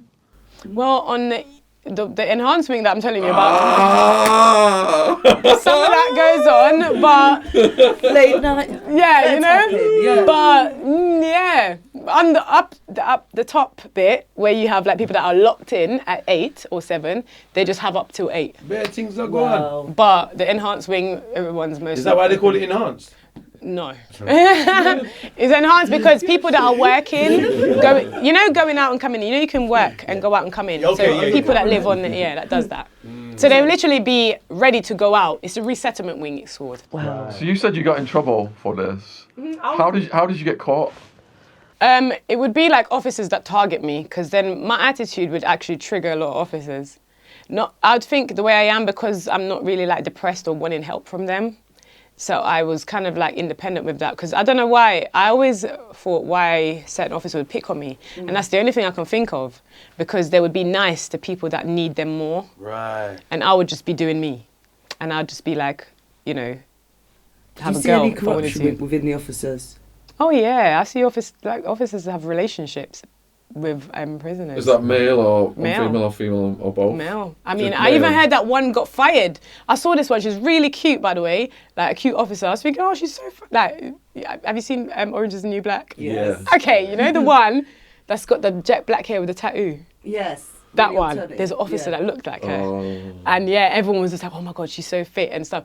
I heard she got fired because she got she got one of the prisoners was just doing dancing for her. Oh, in the was room. it naked dancing? I don't know, it might We be. heard about this in the podcast But yeah. recently, didn't we? Sounds like a Male little go-go prisoner. club going on there, It isn't was it? like they used to dance at night. What? Really? So is this like a normal thing then? I had one of my neighbours, a guy. Oh my God. He was in a relationship with the female guard, and I didn't believe it. And one of my co-defendants was his cellmate. And he was telling me all this. I'm like, no. He goes, well, at night, like at midnight, go to the front of the cell and look out Yeah. the window. And he Oh my he God. stands on his toilet and dances naked for her while she's up in the fishbowl looking down. And do you know what? Do Naked you know how bored people get in there? I believe you. Because the things like literally, I remember a girl used to just dance for the other girl that lives opposite. Yeah, why not? Because you know when you open the flap and they open their flap, Gotta entertain each other, isn't it? Yeah. so they were probably Yeah. entertaining them. So that there was that. Yeah. Yeah. So my female co-defendant, wild woman, she said that some of the female lifers had consensual sex with the male guards, but then got pregnant, and there was various outcomes of that because they were so malnourished. A lot of them had miscarriages, but And they just chuck them out in the desert. didn't they? sometimes if they were going to give birth, they basically give the baby to whoever was going to get released, who they were friends with, and say, Oh, wow. take care. Did you hear about anything like about pregnancies or anything? Pregnancy in. No, I've heard about Wow. inappropriate behaviour So with officers, women got pregnant by and they got the shipped guard. out because of it. Yeah, a lot. Yeah. So I heard about them getting shipped out because of it, and then the officer gets sacked. So Oh, because shit. they literally won't keep that secret. People are so bored. They're looking for any information to just go put it on blast. So it could be a best friend that snitched on another best friend. There was one thing that really like people wanted to speak up about things like on each other. You know what I mean? There was a lot of that, like buttering up the officers and trying to feel. That's when I started to understand how people like had needs when they were younger, and they took it out on the officers. Like if they were not neglected, but always trying to prove a point to their parent. You always see them doing that to the officers. So it was really interesting to watch. Were there certain officers you were wary of? What, me? Yeah. Oh yeah, because there was this particular one. I remember I found the complaint that I wrote the other day to the governor. Because I'd be like, because I'd write on events, because she would always be the one to punish me for wearing sliders. Because on the landing, you're not allowed sliders for health and safety. Really? Yeah. No, these are like sliders in the sports shop that you get sent in. Yeah, Oh, so okay. I thought them shower shoes. Oh, do you? Shower saddles in America. Because you know you got the shower ones that flip flops, but then Yeah. you got these ones. They're a bit more. They're sliders, aren't they? Yeah. Yeah. I Oh, the didn't know deck people shoes, put the them blue in. ones. Because people wear them on the road with socks. Yeah, That's why I didn't yeah. think. These Crocs Yeah. you've got, with Oh, that yeah. one band. Oh yeah, yeah. Yeah, shower it's saddles, one band, shower yeah, saddles. that's Well, you it, know, yeah. I understand why. Yeah, I yeah. actually understand why you call them shower shoes, though. Yeah. But you can get Because wet. no, but that's what we're meant to use them for in there. They're Yeah. shower shoes because when you're on your prop card, Yeah. you're only allowed a shower slippers or something, and that's what people normally get in it. Right. But you're not allowed to wear it on the landing and always get caught by the same officer. Same officer. Yeah, and she walked past and I was in there with a girl and then she said, well, Miss Beck, because she gave me a punishment, I think. She saw that opportunity to give me another one because to get kicked off the enhancement wing, you have to have 3 negatives. And I think she really wanted to give me the 3 negatives because she was upset that I was on that wing. Okay. Because so there were officers that would really be like, why are you here? They don't think I deserve to be on the enhancement wing. Oh, bad Because man. in her eyes, I'm this person that refuses to stop wearing sliders on the landing. And that was my only little thing that you feel comfortable, you forget, you just go fill your water bottle and you go Come back in. on, man. So the to end me, of I'm the thinking, world. why are you being, Yeah. Why so are you being I'd so be my difficult? little Yeah. defense and be like, why are you being so difficult? It's only Yeah, a sliders. exactly. But I think because how she felt about me, that's why she made a Well, this issue. is it. Oh, yeah. Yeah. Oh, yeah. Which of the 3 prisons did you like the most? Out of all 3, Yeah. send. Send. Yeah. I had went book my nails to get done. You got your nails done in there? Yeah, because there would be people doing the course, the nails and beauty course, and then you have teachers coming in from outside. Send is literally, you got the gym there, so you can book your gym session. I was a peer supporter, so I could go everywhere, had my Sounds like a badge. holiday camp. It's not that bad how they portray it, because survival, it was okay. 5-star And I made it, TripAdvisor. yeah, and I made it, the best. And me thinking positive as well, it would make people come because I'd always I remember expressing myself, writing stuff in my cell, and I remember someone coming in teaching us guitar lessons, and I was excited, and I went to do it, and then I wrote my first song, and I performed it in front of the governor. And Oh, those really? little things were really good, so they would bring in workshops, and I think that helps, and that's how I know it's important for those things in other settings. Do you know what I mean? Definitely. Workshops really. That's how they brought me in, was the workshops. Yeah. Workshops are really Remember all the amazing. women lined up to get a book at the end of it as well. I was talking to them all individually, and it was like you could see how they just loved getting out and doing something. Yeah. Doing something because your brain is there. So anything it gets, you just, it's glad to get it so you can use it. So you can test your creativity and Of test course. things, and you ain't got nothing to lose, so you just want to try it anyway. It's really good. If you was outside, you'd probably give excuses. Oh, Yeah. I've got to go there. I've got to go there. Exactly. It But- opens your mind to things as well, Yeah. doesn't it? Like you said, if you was outside, you wouldn't even do it. And I then, wouldn't. it's a good point now. It's true. How long did it take for you to get sentenced then, and when did you figure out what you're actually going to get? I think when I went in January and I got sent to Bronzefield hold on. Yeah, I went to Bronzefield in February, and then I never got sentenced until December. I don't know why I'm acting like I forgot, because there was a specific number. Everything was just falling on the 22nd. So I'd get arrested on the 22nd of January. And literally, the trial was booked for August the 8th. But then for some reason, it was on hold because, like I said, there was a bigger operation Trident was doing. So I kind of get added to it. So Right. it was a conspiracy. Because it was the whole so operation, there's yeah. a thing where they can join up your case with other Of people. course. So that's what happened. So it never happened in August. It ended up happening in December on the 22nd. Oh, Very odd that it was the same date. What Because was your remember, sentence? first I got 6.5. And then when I got sentenced and went to Send, because I was in Bronzefield, by the way, when I got sentenced, they ship you out to Send, which is a resettlement prison where you're going to stay for a while. When I went there, arrived there, I was like, okay, I'm ready to serve my 6.5 year, which is 3, do half. Some people don't know that. When you get your sentence, you do half inside and then you do the rest in the community. No, not on tag, just in the community, on license. Tag is when you've committed a crime that you get 4 years or less, you get tag. If you get longer than 4 years, you don't get tag. You get sweet. sentenced. Yeah. So was that a relief then, getting 6 when you thought you were going to get 12? I thought I was going to get 12, and when they said 6.5, he said, do your time, Miss Blake, and go home and look after your kids. That was what he said. That's what he said to me. He said, you're doing amazing. So the judge showed a bit of heart. No, he said, he read what I did, because I think from when I went in, a lot of people were like, I had a caseworker, and I think she saw something in me. She was always giving me good reports. She's like, you know, you're a good one. You should, you know, and so I think she gave me a good report to go court. And I think the judge read it, and he said, you're doing really well, Miss Blake, in prison. You know, do your time and go home back to your kids. That's fair in that they saw that you got caught up. That statement that the judge made, it saved me in the end, because Home Office wanted to deport me, and then that was an argument for me, for I don't know, my MP said, well, the judge didn't intend for her to get deported, because look at what he said. He said she should do her time and go home to her children. That was never on the cards. So that was never on the cards, because some judge do order deportation, by the way, I didn't know that. So that line was very significant for me. When did they put a deportation order on you? So I got sentenced, and I'm chilling, thinking, okay, I'm starting my sentence now, settling, you know, trying to work my way around it. I'm seeing my kids soon, so I'm tidying up my room, because every time I'd hear their voice or speak to them, it would give me like a little petrol in the car, you know? You get a little energy. So you're thinking those are the only people you let down, so if you hear them smiling and hear them talking, that's it, you're fixed for the day or the week. So it would be that, and then February, which is the month after getting sentenced, CPS. They wrote me, they're bringing you back to court because the amount that you got was too lenient. The judge was too lenient, and we need to bring you back. And duly something, lenient or something. There was a term. It's too lenient. So they brought me back. I went on Video Link, never forget, that morning. I was still confused. I'm thinking, what the hell? But then this time my faith was like halfway there. So I was thinking, God, what were you playing at? You know, I prayed and all these things, and it was good. But then something else came in my mind and said, you know, sometimes you get tested. So I'm like, I'm not going to fold. I remember thinking, I'm not going to fold. And I went along with it, even though people were like, oh my God, look at that. You got to, like, making it sound worse. You find people like that in prison, by the way. You kind of have to just own what you're feeling. Because if you don't own what you're feeling, you end up feeling what that person's feeling. Because of how much they're pushing it on you. So I said, I don't know. It's one of them things. So I was stressed. They added 2 years, by the way, which made it 8. So I already did a year on remand, waiting. Because remember, I got arrested January. And I got sentenced on December, so I just dusted off a whole year for my sentence. Right, that's a year done, but they added on a year, so...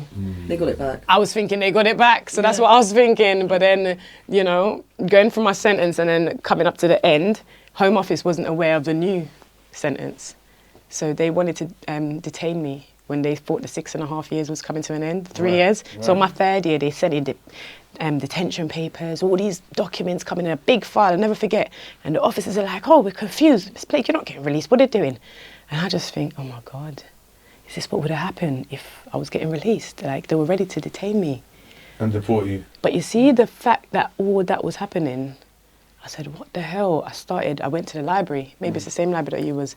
Got all the immigration books, all the cases. You know those cases where people have one-day cases, like unique cases. I started reading up. I started hearing like little stuff, like, you know the terminology of, is it extenuating circumstances or something?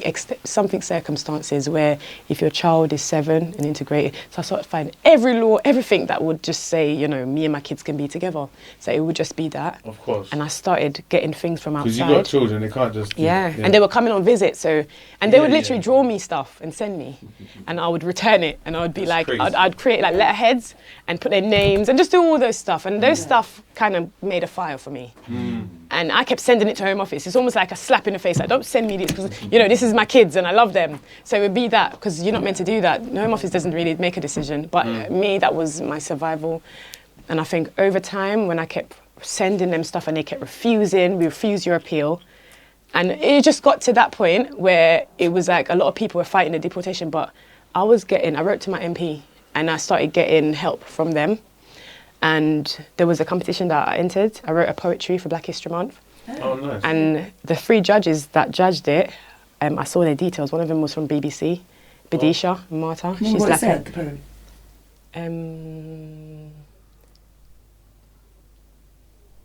I can tell you how it starts. We are not our past. We all strive, blah, blah, blah. And that was it. So it was the competition, was it the Kersler Trust? Yes. I was one of the judges. Were you? Yes. But not that time though. It was different. Not different. that time. It was for maybe another prison, maybe, or for. I was a judge for the short stories. Ah, really? Yeah. Wow. And you know the crazy thing about it, you guys, you know your details for the judges, it's printed at the end. And, and I'll never forget the feedback that the woman said. She said, really great piece of work. She would have preferred if it was like personal, because I wrote a positive thing, but it's almost like she didn't even knew where it came from. She said it was such a good piece, but we wanted to know how you got to that. So that was the feedback, and I appreciated the feedback because I never knew that it would get to. I wrote it in 10 minutes. You know what I mean? So it was just a thing where I just flipped, and then I got that. So I liked her comment, so I contacted her. I asked one of the contact people that, you know, you have people that help you with computers and that, like for jobs and stuff like that. So I asked them to Google her, and that's when I got her details. And she sent me a whole load of contacts, solicitors. I mean, you know, George Clooney and Amal Clooney, their firm. I got details, and the woman, and you know, the lady just said, just mention my name, tell them I sent you. And it would be that, and that's when it started. Everything was just like happening to help me. Yeah. Because I was focused on all these things to fight my case. Yeah, when you focus on yeah. And People support the Gangsters Trust. They put me on their mentor scheme, and it was part of my journey as well. Okay. Yeah, brilliant. they're really Gangsters Trust help prisoners rehabilitate through art, and there's so much wasted talent in prison, and they channel that energy into art. That's amazing. Yeah, That sounds really interesting. No, I it's like good that. because I probably wouldn't have written a poem if there wasn't a competition going. Wow. Because I didn't know I could write anything. I didn't think I would piece nothing together. So when they said, "Oh, write something," I'd be like, "Oh, get a little activity to do." So necessary for them things as well, for mentally and every reason when you're in them situations. It's very Sometimes I read it and I don't even believe that I've written it. By the way, Yeah. like it's 2 pages, and even I think the drug and alcohol team in there, I think they used it. They wanted to use it for one of the They took an interest in me. The manager for Forward Trust, she kept coming to send, and I was a peer supporter, and I don't know, she saw something in me. She just always would come and get me, and I'd give her little ideas about like induction for when people come in. I'd just get into like work mode and helping and just doing stuff. Nice. How did you feel as you're getting closer to the gate? How did I feel? Excited but unsure of what's going to happen. I remember saying something to myself. I was getting released in April. I'm thinking, I wonder where I'm going to be in August. Did you have a plan? Do you know the plans I had was all my business plans under my bed, all my poetry, all my workshops that I'm currently writing now for my business. Brilliant. I was writing them in my room. I was thinking, it would just be that. And then it would be, I was literally planning my future. I'm like, I've let them down and there's no way I'm going to let it happen again. You're going to mess up again. I'm going to turn their life around and I'm going to create legacies for the people that I let down. And that's how I was thinking. I wanted to just like, no, I'm just saying, I love my kids to bits, and people will look at it and think, you did all that. How can you love them? You're an inspiration. Yeah. What was your release day like? Had my guitar. Felt like a little rock star coming out, because you're coming out with a bit of confidence, thinking, I've written a song, I've written a poem. I'm going to see my kids. I told them that Mummy's coming and they just can't wait. College. Yeah, and no, by then I've told them. So they know, and they're just like, Mummy, we can't wait. And it will just be that, and it filled me up with everything, because they are my everything. So nothing else mattered apart from getting released and I'm going to see them. Back with your family. Yeah, and What was the procedure? What, getting released?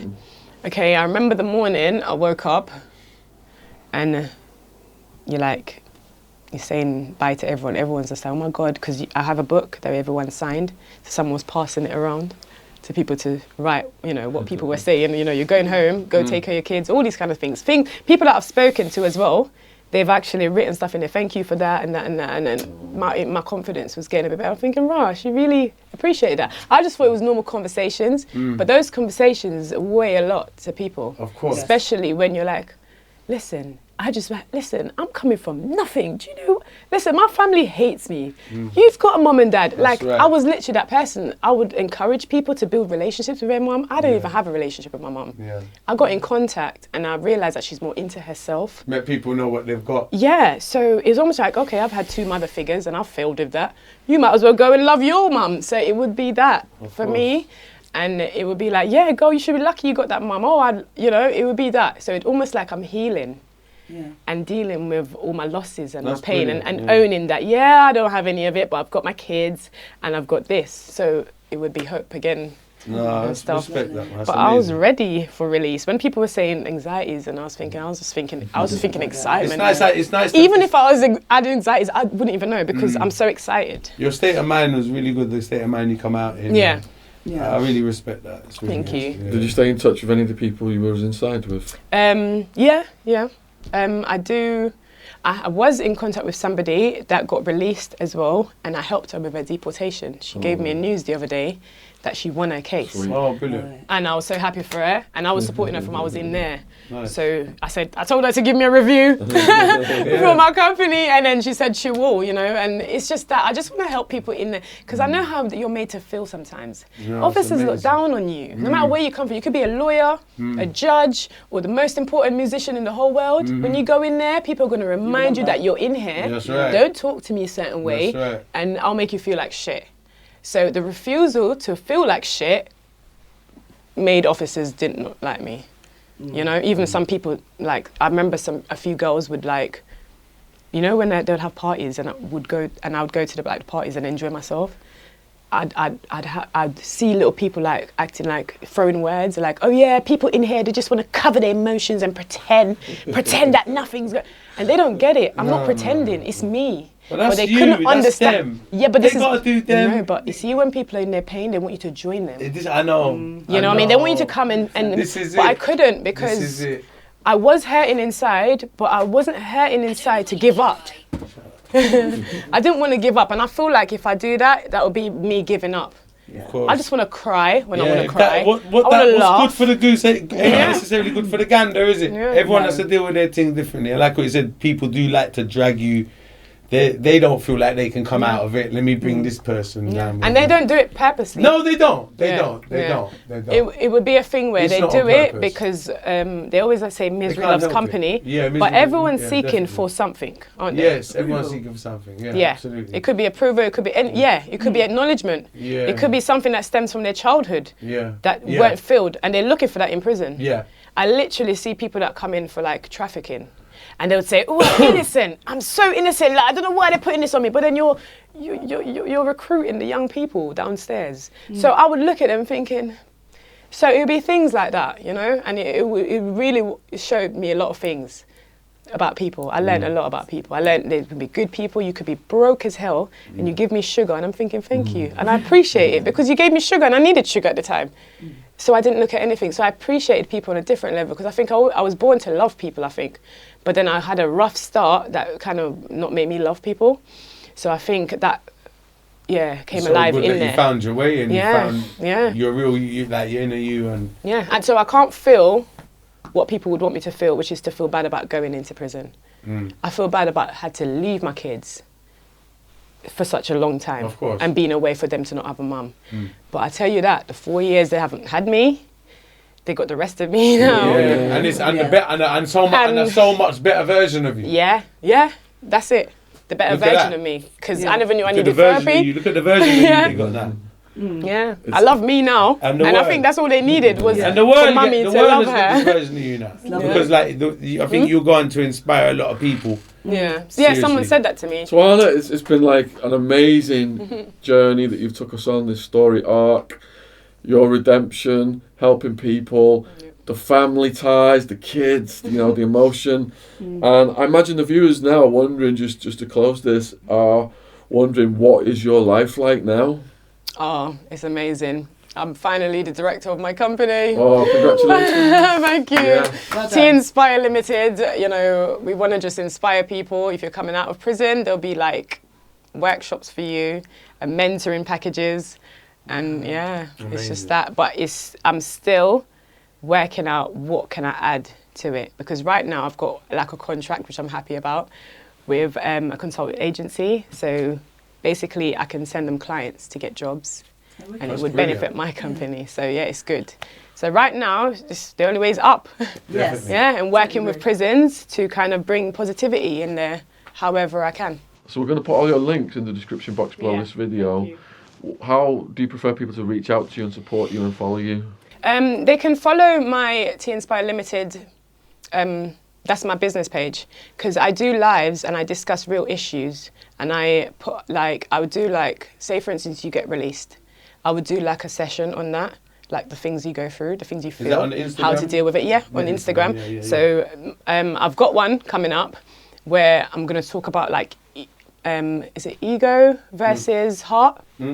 Which one's speaking? Because I really believe that if you change your mindset, your whole life just change. You don't really need to pick up things and actually change your life. Well said, definitely. I think you see things differently, and everything just falls into coming place. up. Process. Yeah. When? Oh, and I what about haven't put the date on yet, but yeah. And there's a link to Jen's clothing company in the description, but you're also doing clothing, are you? Yes, I'm doing clothing. I'm selling clothing and accessories at the moment, but the end goal for that, I want my own label onto my clothing. So I'm figuring out what products am I going to really, But for now, it's all about clothing, boutique, fun fashion, street fashion, trendy wear, and that's it really. And I'm loving it, yeah. Wicked. Yeah. Thank you. This has been absolutely amazing. We love it when we get to hear the female perspective of incarceration, because so many males have been on the channel, and it is predominantly men who go to prison, but under the war on drugs and the gangs and all this stuff, so many women are in prison right now. That's why it was great when, Orange is the New Black, when she first got a book out and the series came out and people started to see what goes on in women's prisons. And speaking in them myself as well, seeing what goes on, it's so different from the men's. Yeah, it is. So it's good to get the female perspective and be so inspired, and just to come away from this inspired by Tawana's journey. So please support what she's doing. How long have we been The doing links this? are down there in the description box below the video. And, like we said at the very beginning, she went on Delinquent Nation. People reached out to her and let her know how they felt watching her journey and how it affected them and improved their lives. So if something's on your mind, if you've sat here for 2+ hours watching this and you want to let Tawana know how it's made you feel, please reach out. Also, please put it in the comments. Then you've got Jen's links down there. If you want some organic cotton clothing, Get buying. check out Tugger's music. That one, put Tuggawar in YouTube and then click on most watched video. And Also, check out Nan Christmas. I can't say the filmed title. here. I can't say the title of it because it's a violation. Somehow these musicians get away with these things on music channels that we can't get away with. Yeah. But yeah, it's mental. The video is mental. Yang! Yang! You do it as well. Yes, Thank you so yes. much. Thank you. Oh. Thank you so much. It's fantastic, Tawana. Thank you, Tawana, guys. thank you so much, man. Yeah, it's all right. Thank Give you. Tawana a hug. I think my butt cheeks are Yeah. numb as well. Thank you, guys. You are so lovely. You're lovely. It was such a pleasure. So let me get this.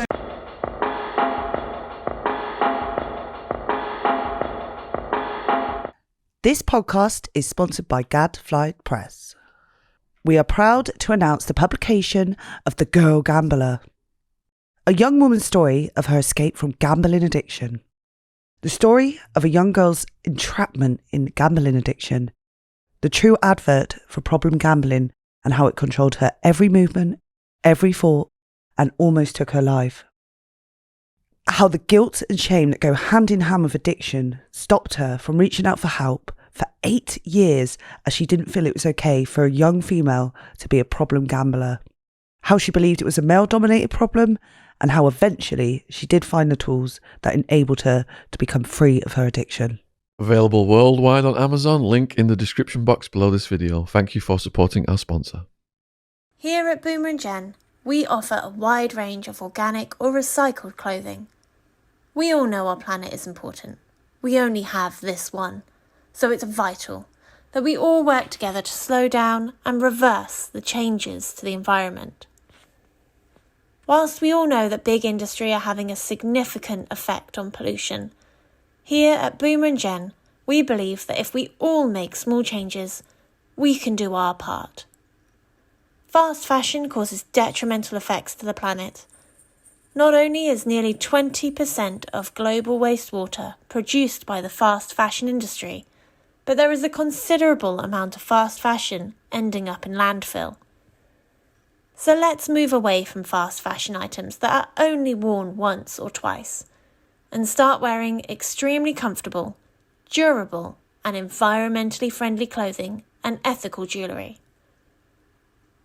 Boomer and Jen was founded in a quiet town in Devon in 2018. It is now gone from strength to strength as the world is becoming more aware of the current climate situation, helping our customers to buy sustainable, quality clothing. All of our products are fair trade and registered with the Global Organic Textiles Standard Association. Check us out on organiccottonclothing.co.uk.